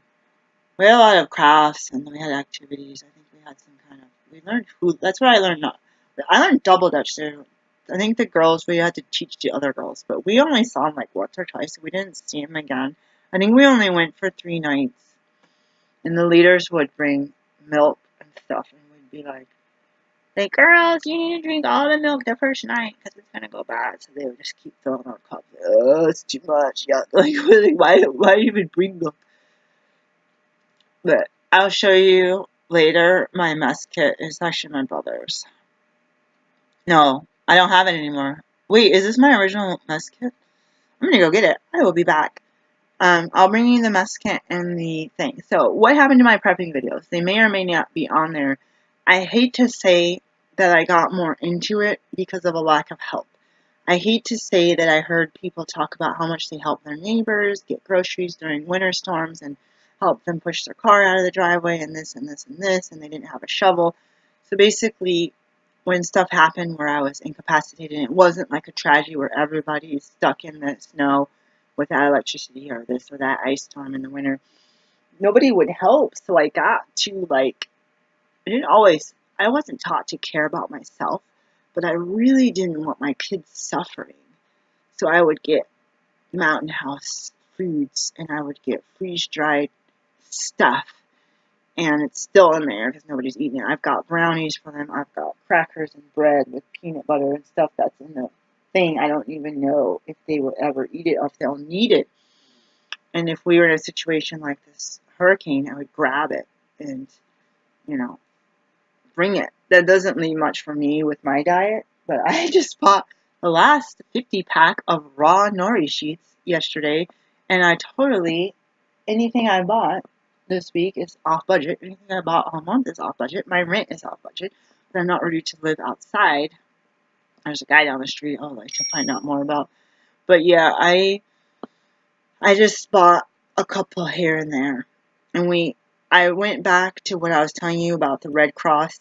They came door to door, and we missed them the last place we lived. And they left a flyer, like it was a book, inside of all of our doorknobs. And I was in a handicapped apartment, so it was one of these, not a round knob. So they stuck it in there, and I read it, and it talked about biological warfare, smallpox from the air, regular flooding, earthquakes, 3 days supplies. Okay, so I think I heard maybe 6 a.m. on a Sunday on 800 a.m. Christian radio, this lady doing the interview with the Red Cross saying, yeah, you guys should prepare, excuse me, because anything can happen. Even like an earthquake, even something simple like, I don't know, a truck turns over or a bridge. You know, people are running to bridges and overhead bridges fall down and they might have shut I-5 down, and then you're losing the ability for gas and food to get to your gas station because that stuff's getting delivered regularly, the freight out of the stores. And they said stores have like 3 days worth of supplies. Everyone goes at once. Like 3 days worth of supplies for a normal day. Everyone goes there at once. You're going to have even more stuff gone from the shelves. I was like, leave the mineral water for me, but please, when I get there, put it on sale right before I get there. So other people were like, I want the good bread. I don't want any flavors in it. I was like, that's what happens when there's a snowstorm. That's like the only water left. It's like the ones that everyone else doesn't want. And then they had, I felt during prayer and meditation, I thought I didn't really meditate back then, but even a simple couple minutes or a couple seconds of shutting your brain and listening, it's listening to what that still small voice says. You could even be as loud as I am right now and still hear that still small voice. You should get that 2 gallons of water per person per day, plus stuff for your pets. 2 gallons of water per person per day. It's food for 3 meals. If you have an emergency, you have to dig something out, you have to go outside and build a fire out in the backyard, you're going to exert more energy than you would if you're sitting in class or you're sitting at work in a cubicle, blah, blah, blah. Sitting in your car, you might have to walk 2 miles. So they say have as much calories as you can get stashed in your house. You carry that in or out. So you see me with my scarves right here. I'm not even going to pull on it. It has my scarves in it now. That used to be my emergency kit. So Wild Oats was cheap a long time ago. We would get nuts, trail mix, beef jerky or buffalo jerky. I think it's buffalo jerky. That always disappeared. We couldn't keep that in there. It would just like I'd go in there and go get the stash of buffalo jerky and there would be none. And I'm like, either me or my son ate it. I don't think my daughter would eat it. One time, my emergency kit, I had another one that was a giant Ziploc bag, and it had a tear in the top. My son he forages. And there was not a lot of food because I run out of money and I didn't have time to go grocery shopping. We had food, but it's stuff he had to repair. He wanted snacks, and he had broken open the emergency kit and gotten the trail mix. This is more recently than 7 years ago, and he ate all the M&Ms. And now that I don't eat stuff, I don't have that. I would basically get dry fruit. Now, nuts don't last in my house. Me and my rabbit eat them. Raw nuts, so that's the thing. And then I got some bananas with sugar. It's supposed to be honey bananas, but if it was really honey bananas, even maybe potentially if it was cooked, I would still eat it. But it's cooked. It's not dehydrated or freeze dried. I meant to get freeze dried. During snowstorm, I love freeze dried bananas are on sale. Strawberries and bananas. The bananas are so good. But that's something that animals can also eat. Guinea pigs need vitamin C. Humans need vitamin C, but it's just something to keep your energy going. Few quarters, having chargers. We had a couple solar chargers. We got cheap. The cords disappeared. I need to go through the car and try to find them. They're for old cell phones. I don't even know. We have one that goes to USB. I was able to help the midwife. She left her charger. We were out of town at a birth. Was it her charger? I don't think. Yeah, she didn't have her cord and her computer. I don't think she had a cord. And she had an old phone, and I had a charger with solar power that we were able to put in the windowsill and connect her phone with my cord to this little keychain charger that went to her cell. Like, it was crazy. Like, I was like, let me go see what I can find. It was like this junk that I bought on sale at a drugstore a long time ago.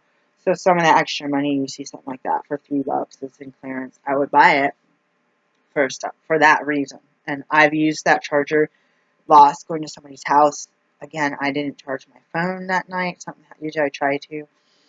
And I needed the GPS to get this lady's house from church, and I was like on 1% battery, and I had that charger, and I had a cord, I don't know how, that matched up, and I literally just had it get me to that house and be able to charge. It was pretty amazing, and I don't know, I would have been able to get home, but not to her house. I would have missed the event, the play date, and I have a couple of battery chargers and reusable batteries. I haven't had a lot of luck. I probably need to replace all the reusable batteries. I don't have a generator. I have 2 lead-acid batteries. I should probably charge this one. One's in this closet, and one is down in the car. They both need to be charged, which is also air, tire, and jump starters. I don't like... Someone had a whole basement of lead-acid batteries, like regular car batteries that they were going to use if the stuff hit the fan. Various hand tools. We don't use... I told someone we don't use can openers, electric utensils. We don't have a blender.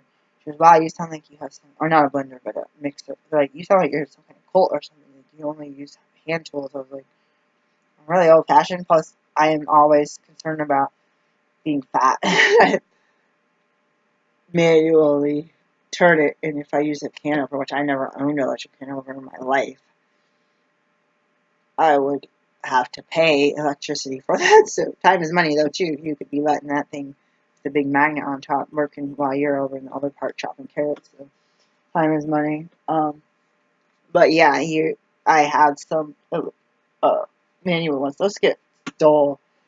I don't use a lot of can stuff. But yeah, you don't want to end up grabbing a bug out bag and not having a can over. So I had all that stuff separated in a couple of bags, this zipper bag and a Ziploc bag, a big one, those blue ones. And it's, since I lost my job a couple years ago, everything has been used mostly. I still have, I had, seaweed when Fukushima happened. I always had seaweed anyways for a snack because I eat it. Like, regular, kombu and stuff, that's crunchier. It's getting slimy fast. That's the crunchiest. I have one in my bags here. I did probably a video I didn't post. And then I had,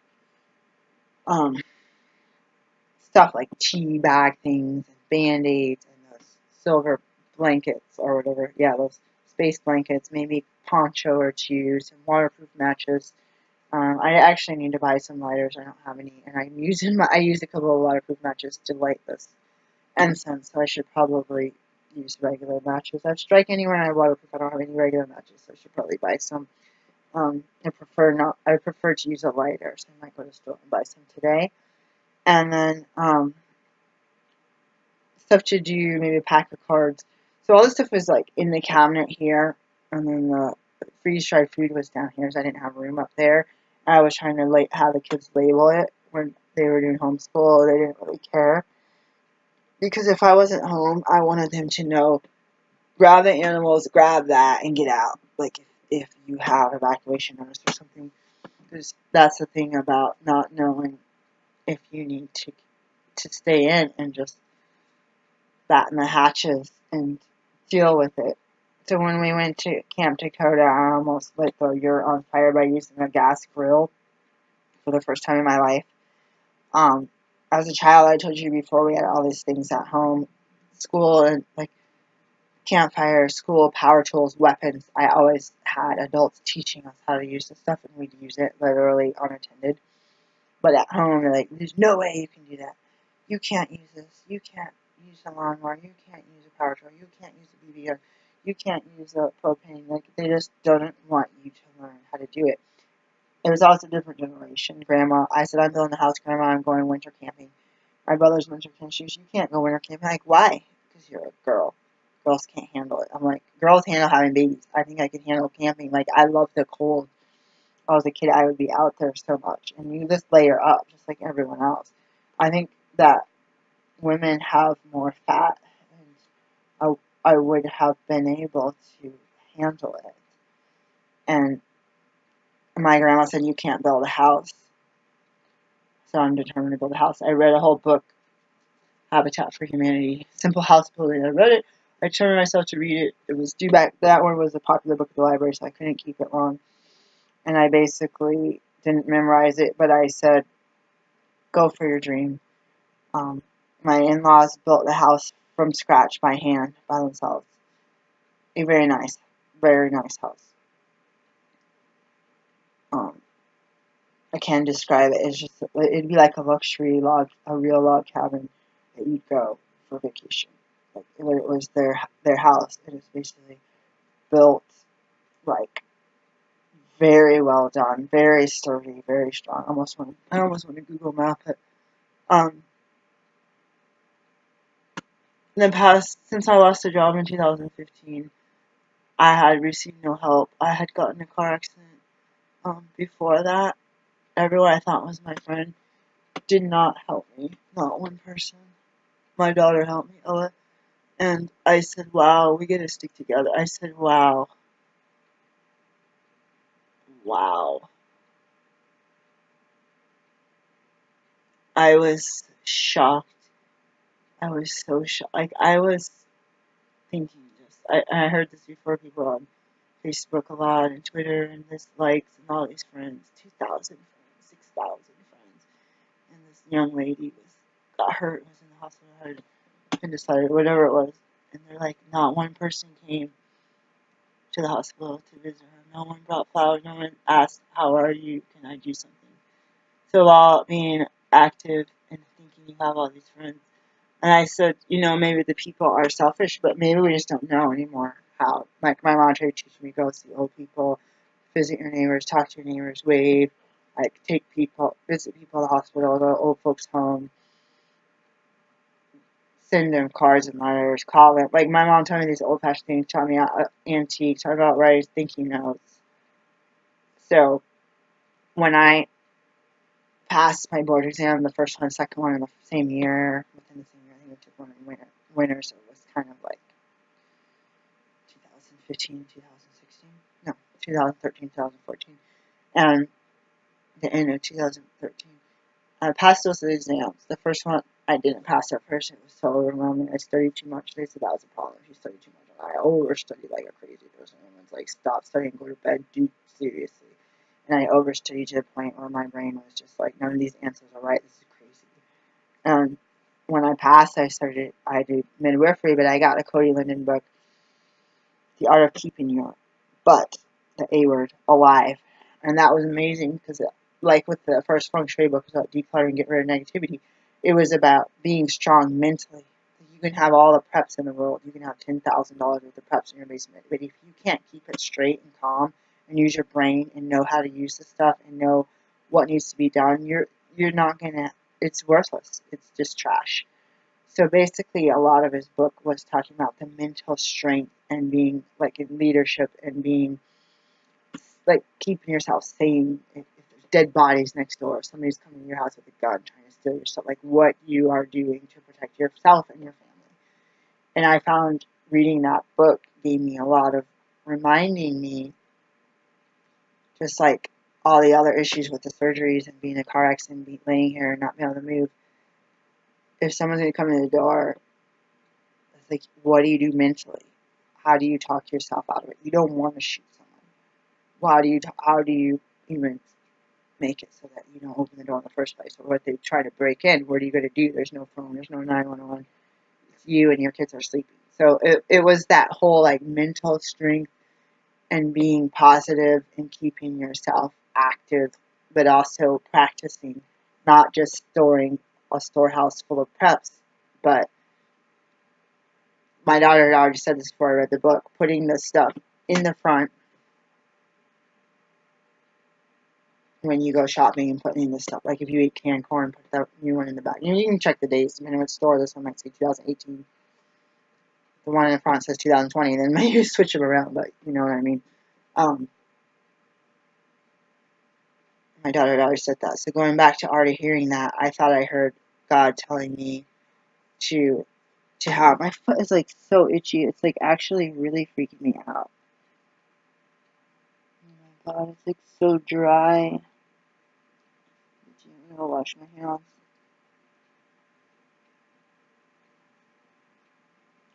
When you're hold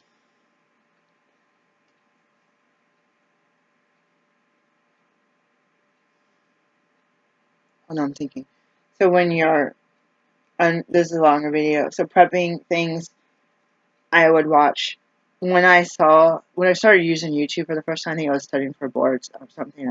I was like looking at YouTube and I saw commercials for preppers, doomsday preppers. Like, what the heck is a prep? What is this? Every day, they're like, coming soon, new season. And I clicked on one commercial. I was like, oh, that's cool. Like, what a bunch of weirdos. Like, we're preparing for electromagnetic pulse. We're ready to big one, the big earthquake. Like, who are those psychos? And then I clicked on YouTube and watched the old season, and I was like, oh, that's cool. This reminds me of grandma. This reminds me of camping. This reminds me of being able to live off the land. But this happened when I lived here in 2013, 14. So I already had this emergency kit with nuts, trail mix, jerky, maybe some ginger. I had chocolate in there. My mom would keep chocolate in the car in case the emergency is stranded. You have a little bit of energy. She'd keep chocolate bars in the back of the car.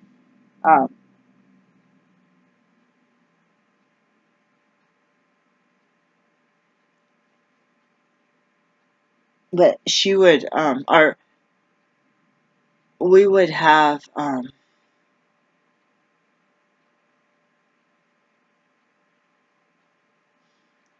we would have stuff from that. After hearing, so this is what it was. I heard the Red Cross. I don't know when they dropped the flyer off. Whenever they dropped the flyer off, I thought about it. Oh, this is scary. Biological terror, warfare. Have duct tape. They should have enough water. If they contaminate the outside, any water from a water source might be contaminated. Like all this different stuff about wearing the mask and stuff.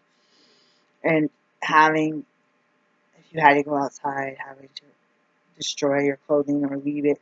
If you had a mudroom or something, leave it and get straight in the shower. Like different things like that. They're saying scenarios. They're just trying to give you tips as a homeowner or as a resident what you can do to protect your family and your pets.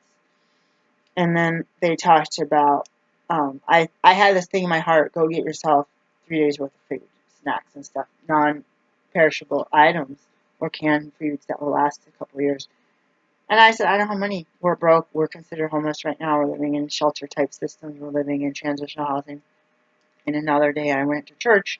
I was in the parking lot. And it was one of those things where I had to carry both kids in to the house. And we're lucky to get a parking spot in the parking lot.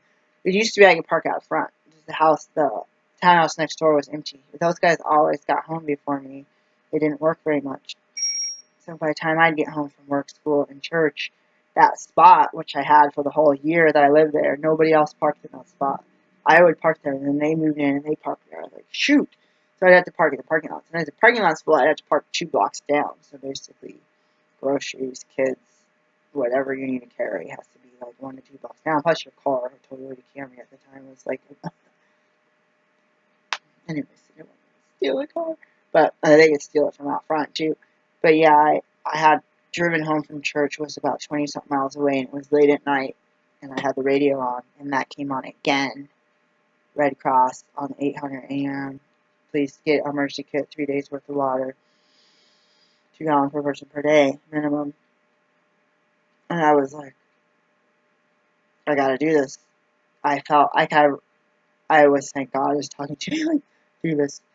So I went to Waddles and got some stuff and put it in the bag. And I ended up they say you rotate through it, maybe set up a blanket in front of the TV and tell the kids you're going to have like a picnic and you eat all the food and replace it. Now I found that first time in the Waddles, which doesn't exist in this town anymore, it wasn't cheap, but it was affordable.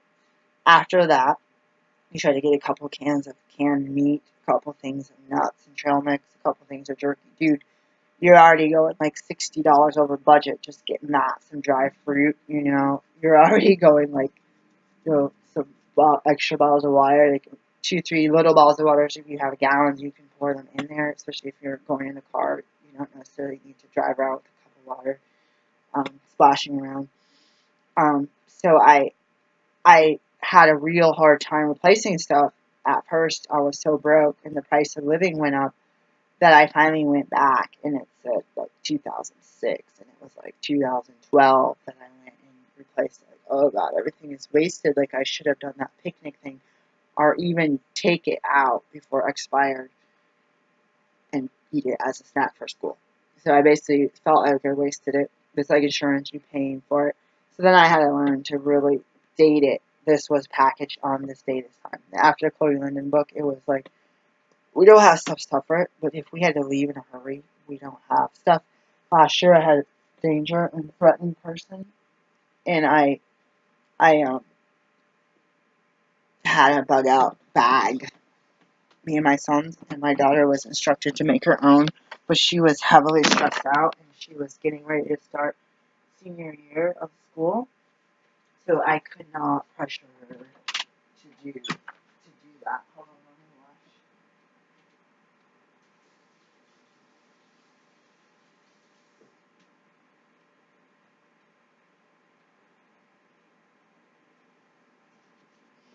But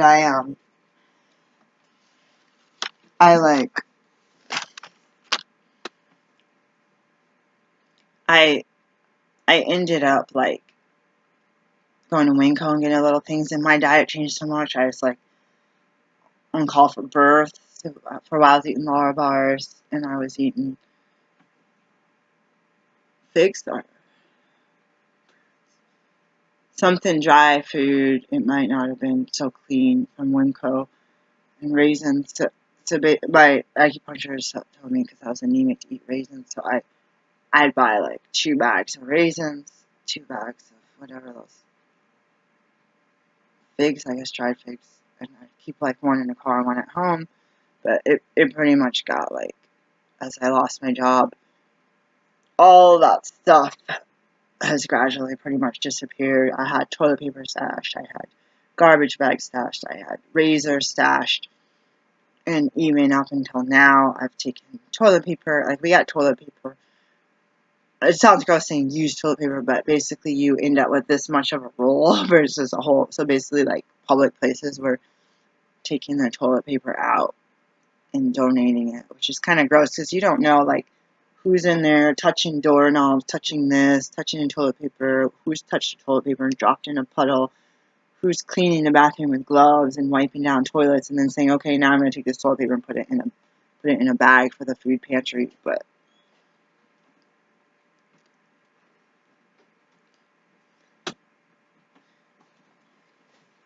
yeah, you're just like, last month or the beginning of this month, I just took they offered me toilet paper, used toilet paper. I think I got one that was, they had some full ones. I grabbed one and put it in my toilet paper thing because I didn't buy the Eclipse glasses because it was either the Eclipse glasses or toilet paper. And this was all like in the last 4 weeks. So my income has gone down. My expenses have gone up. I'm gonna go get the what do you say? I can't think right now. I'm gonna go get a snack. I'm gonna go get the mess kit, and I will show you that, and then I will stop this super long video. Hi, this is me. I got a snack. I was tying for. I've had abuse at least 4 times. The last time has been not physically living with a person, or being connected to them. Bank accounts, payments for stuff, them having access to all my transactions on my debit card. As an adult, I don't need people following me. A lot of manipulation, abuse. Reading a Cody Linden book. He had been laid off his job at a university. But I said it wasn't necessary for survivalists to teach classes. It was just not a necessary priority. And I just kept doing his own thing. That mental aspect. And I know, like, take a little bug out bag in your car, take a little thing in your office. Some of those band-aids and, you know, a bottle of water could be the difference, all the difference in the world. Or me getting my hand dunked in bleach with those mosquito bites, and having, like, a band-aid helping keep blood from dripping all over. When you don't have adequate water to wash stuff, that can make a difference. Absorb that blood and help keep people coughing and sneezing on you. Emergency things. And then the knowledge was the biggest thing. So coming out seriously thinking about abuse. Survivalists, preppers. Going your whole life thinking, oh, if a tornado happens, my house gets destroyed, I have this bug out bag, grab it, I'm gonna sit in a hotel, or in my car, in a tent, and live for a couple of days till I figure out what to do. So I find a shelter, this or this. Even if you go to a shelter, there might not be food or water. There might not be food you can eat. If you have food allergies like me, contaminated kitchen, peanuts, I don't know, bread, gluten, whatever. Or you're like, I can't make juicers, but, okay, oh wait, I left my EpiPen at home, oh wait, I don't have an EpiPen. So, are they going to be ready to deal with that kind of trauma? I would like to help medical teams.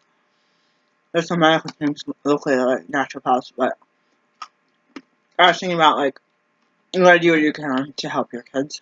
But I get myself stuck in these abusive relationships, and I'm like, you're putting yourself in you're a sitting duck, basically. And you're like, it's contraindicated. It's like, you're spending energy trying to keep your pets and your kids safe, but then you're sitting, if something happened, but then you're knowingly sitting with abusers. You know that you're in the bathroom, you saw that wolf in sheep clothing, put the wolf or the sheep suit on.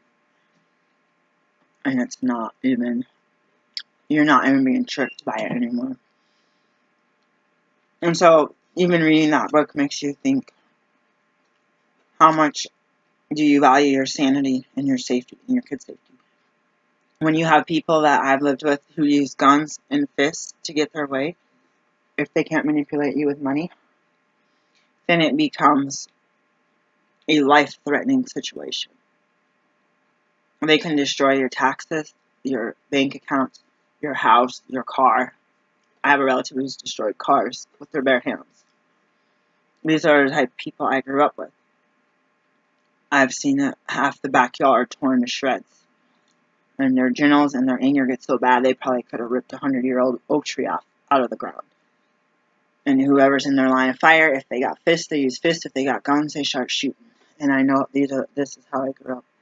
And these type of people were normal to me, and I wonder why I don't have friends, because I feel like I've committed to God to stay away from these psychos, and I think I'm still attracted to them.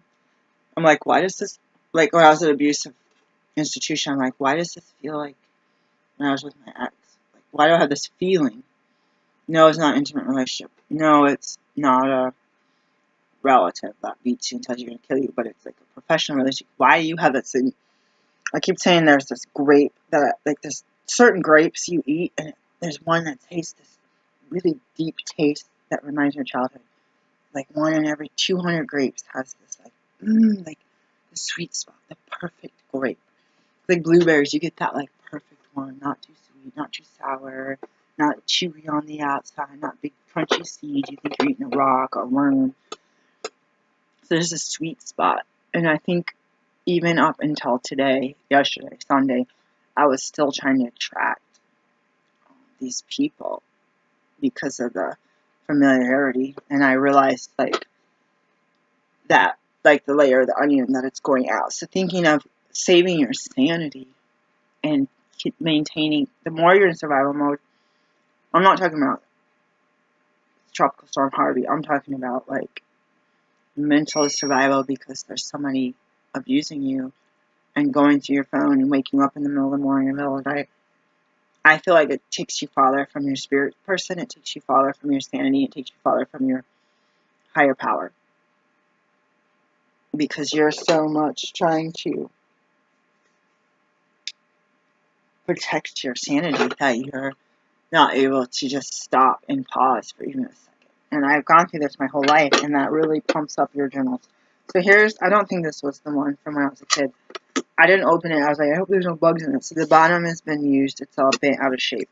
Made in China. This tightens. This looks like it was, I don't know if it's supposed to have anything. I don't think it's supposed to have anything. So basically, this is a pan with a lid. You have 2 pans. I keep trying to think. I wonder if this was the one I had when I was a kid. Some things, like, I don't know, I might have bought from the Goodwill. I got from a free pile. So basically, you have a pan or plate, another pan, and then you boil water here, or cook soup, and you have this. I guess you can hang it. Should I show you the lid? This is aluminum. So the lid is, everything's kind of bent. Oh, I just realized, yeah, this has a little bit of a thing to hold the lid on. So this is all going to be in the fire. You have the cup. It's portable. So, and then what's missing is the silverware. So we had some sporks. We had, I got her a cheap, I wish I could get it. It was birthday last year. What is the silver called from the musket? So where you have the fork, the spoon, and the knife connected together with the little hooks. So basically this goes back. So here's your pan.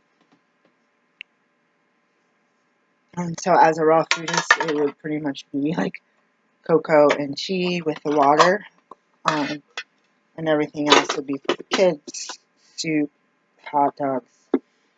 And of course you could still use aluminum foil. This is pretty flimsy, but this is the type of stuff that when we came from Michigan, this was living large. This was like, wow, this is not aluminum, this is like real dishes. And aluminum was pretty hardcore. I'm from the time where you just take a stick from the ground, take a pocket knife, shave the end off, and stick a marshmallow in that bad boy, and you got yourself s'mores in a minute, you know. And we'd always have those types that like to burn their marshmallow. And I'm kind of like, I like mine slowly brown to perfection.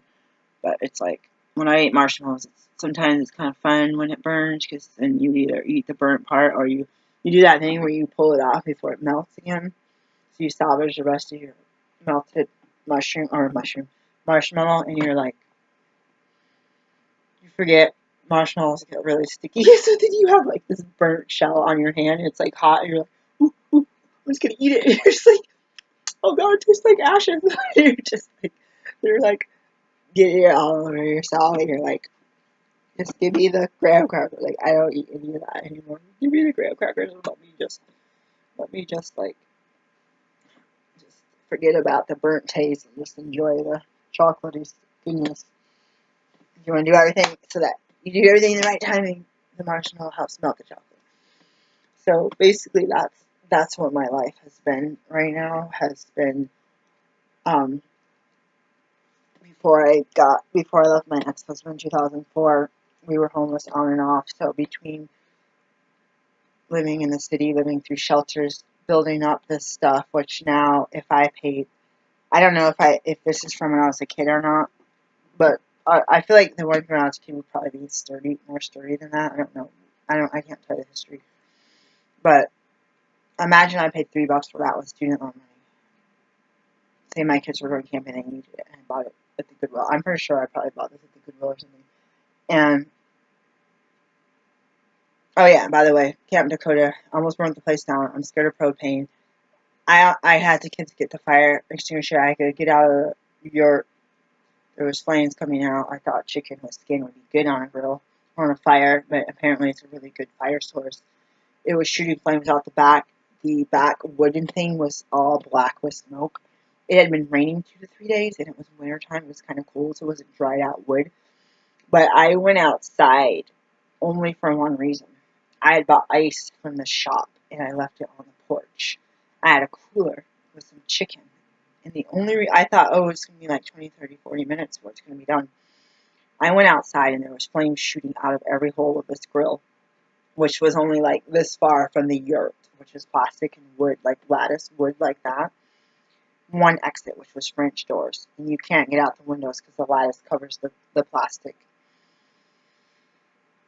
Something told me get up and go put the ice in the cooler to keep the chicken, the rest of the food, the eggs, or whatever, cold.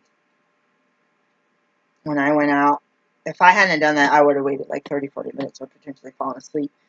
We could have got that whole thing on fire and not be able to get out unless we kicked our way out, which I don't know if it's even possible. I was so scared. And I think he had video cameras. He probably saw the whole thing. I told the kids, get out now. This is not a drill. Grab the fire extinguisher. I didn't open it because they say you open it, oxygen goes in. So I basically would read on the news how people had fires and how they made them worse or how they saved themselves. Working smoke detectors, stuff like that. Not opening it to make more fire. Not throwing water on a grease fire because it splatters and it spreads. So what I did was I grabbed an ashtray. I don't know if there was any. It was a sand-filled coffee container, whatever you call it, coffee can. I don't know if there was butts in there or not. I didn't care. I started grabbing handfuls of sand and throwing it into the grill through the sides until I turned it off. The fire wouldn't go out. I threw all the sand in. I finally got the fire out, and I grabbed a bucket and filled it with water. I think we had one of these things by the porta potty, and like the pump well, and I tried to wash the chicken off. It was so greasy. I was like, it's really crunchy, but it's not that bad, kids. They're really good. And the next day I was so hungry. That was like all of our food. It was the last food. That's when I was still eating meat.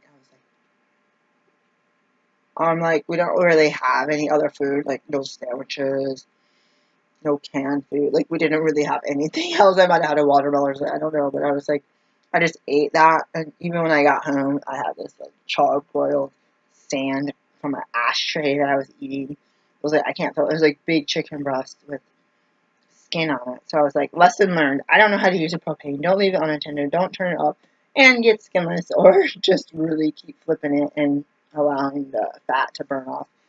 So before that, we couldn't get our wood burner going, so I had butter and, I don't know, bacon or something. I don't know what I had. I just kept throwing the butter onto paper towels and lighting that on fire to try to keep the fire, because it was freezing cold. There was a couple there the day before, but they left. We only went the whole campground, and I had a broken walkie-talkie. I just read The Shack, where that, spoiler alert, where the guy took his kids camping and tragedy happened. And I brought walkie-talkies right before that, because I already made a reservation, and it broke the first night. Oh my god.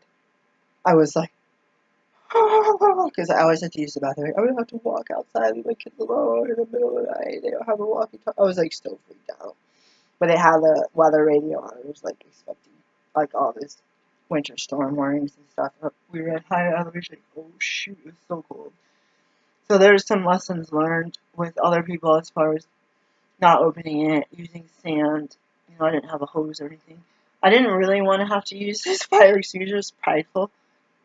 And then I spent hours, and including the next day, cleaning the grill, which all the knobs were filled with sand at this point and grease. And I was like, so I spent the rest of the time trying to get the sand off of it. So I literally put like all the sand from that thing in little handfuls into the sides of the grill because the fire was shooting out the back. And it would have been like we could have all died like, even if we lit that on fire.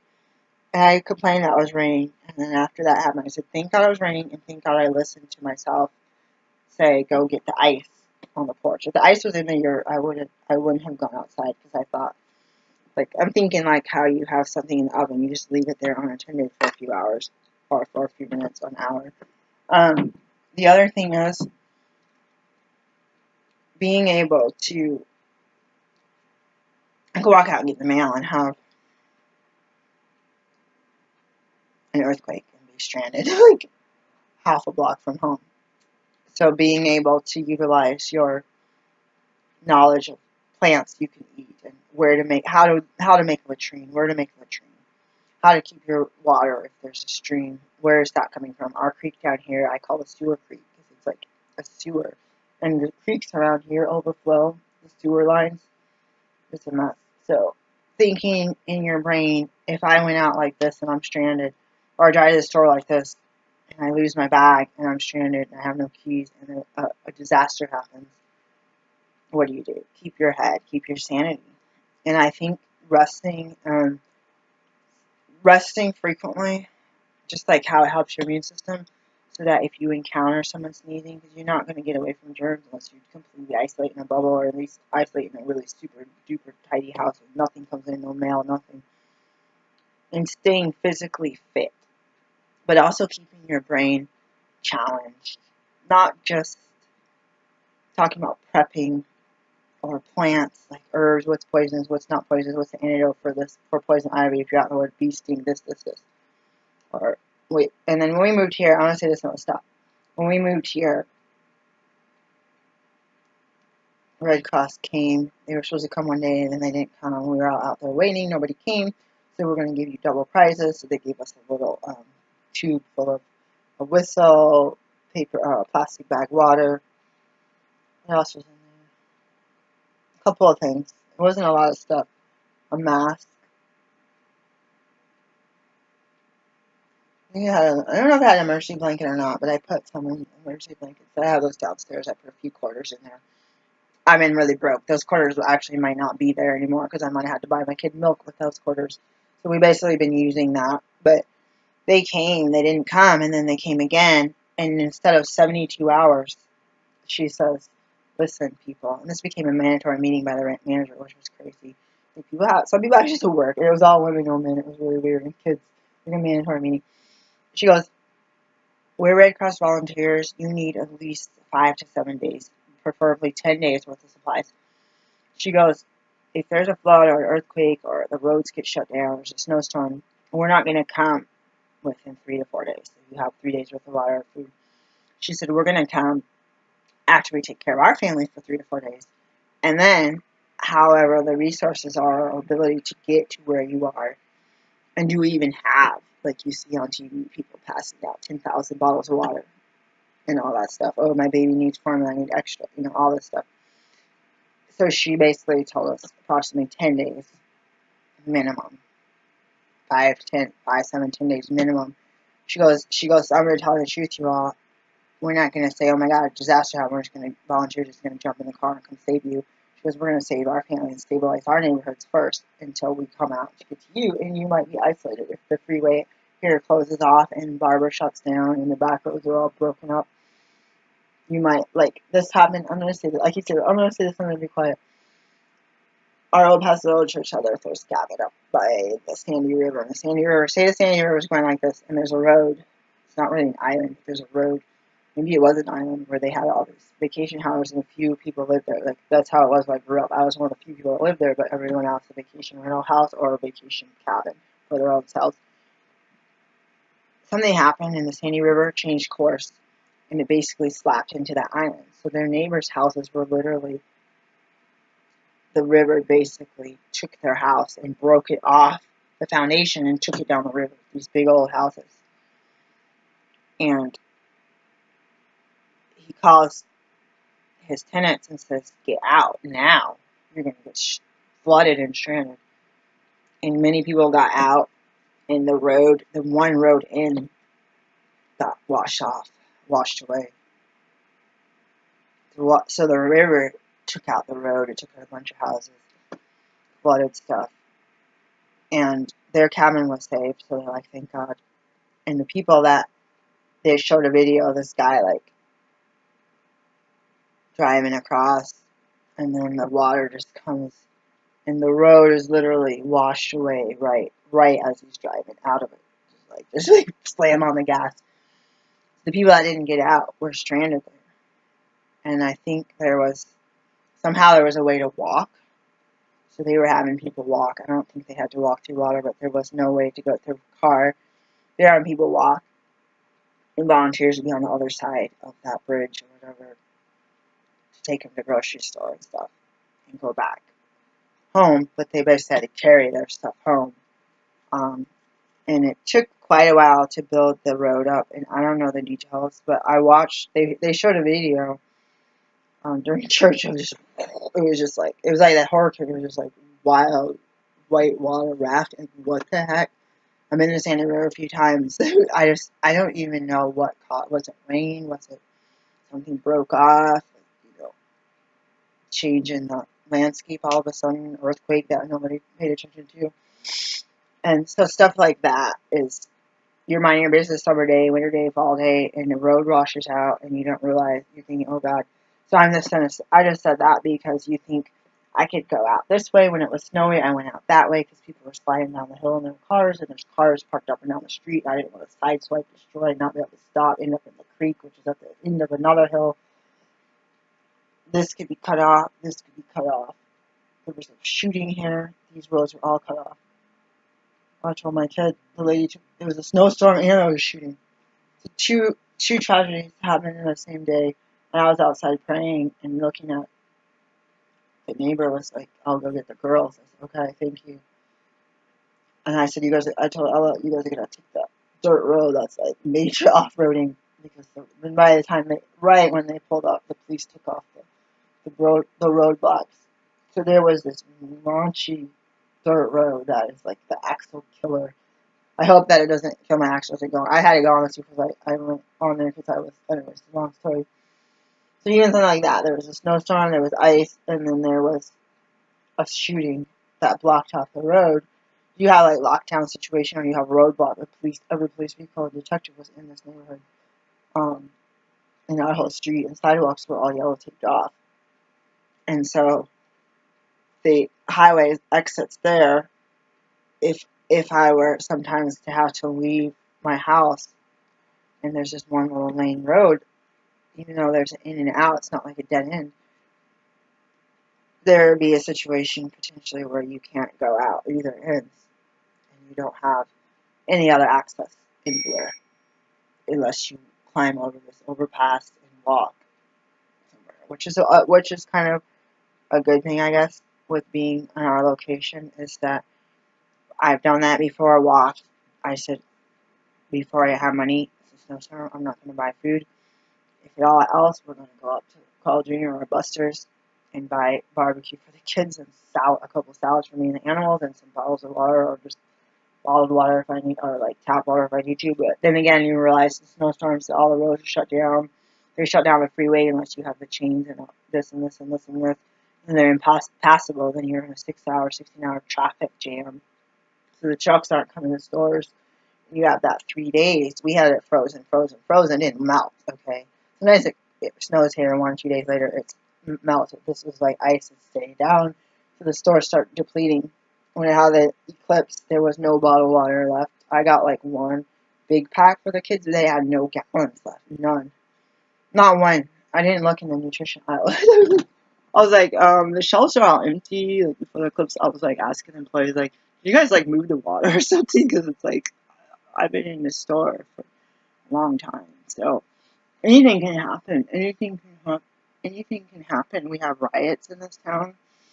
We have police barricades. There's a potential for martial law. There's something simple as coyotes in your neighborhood. So somebody had an infestation of ants in their car. So it's like, and you're not able to use your car because they're biting you while you're driving. Your kid's in the car seat.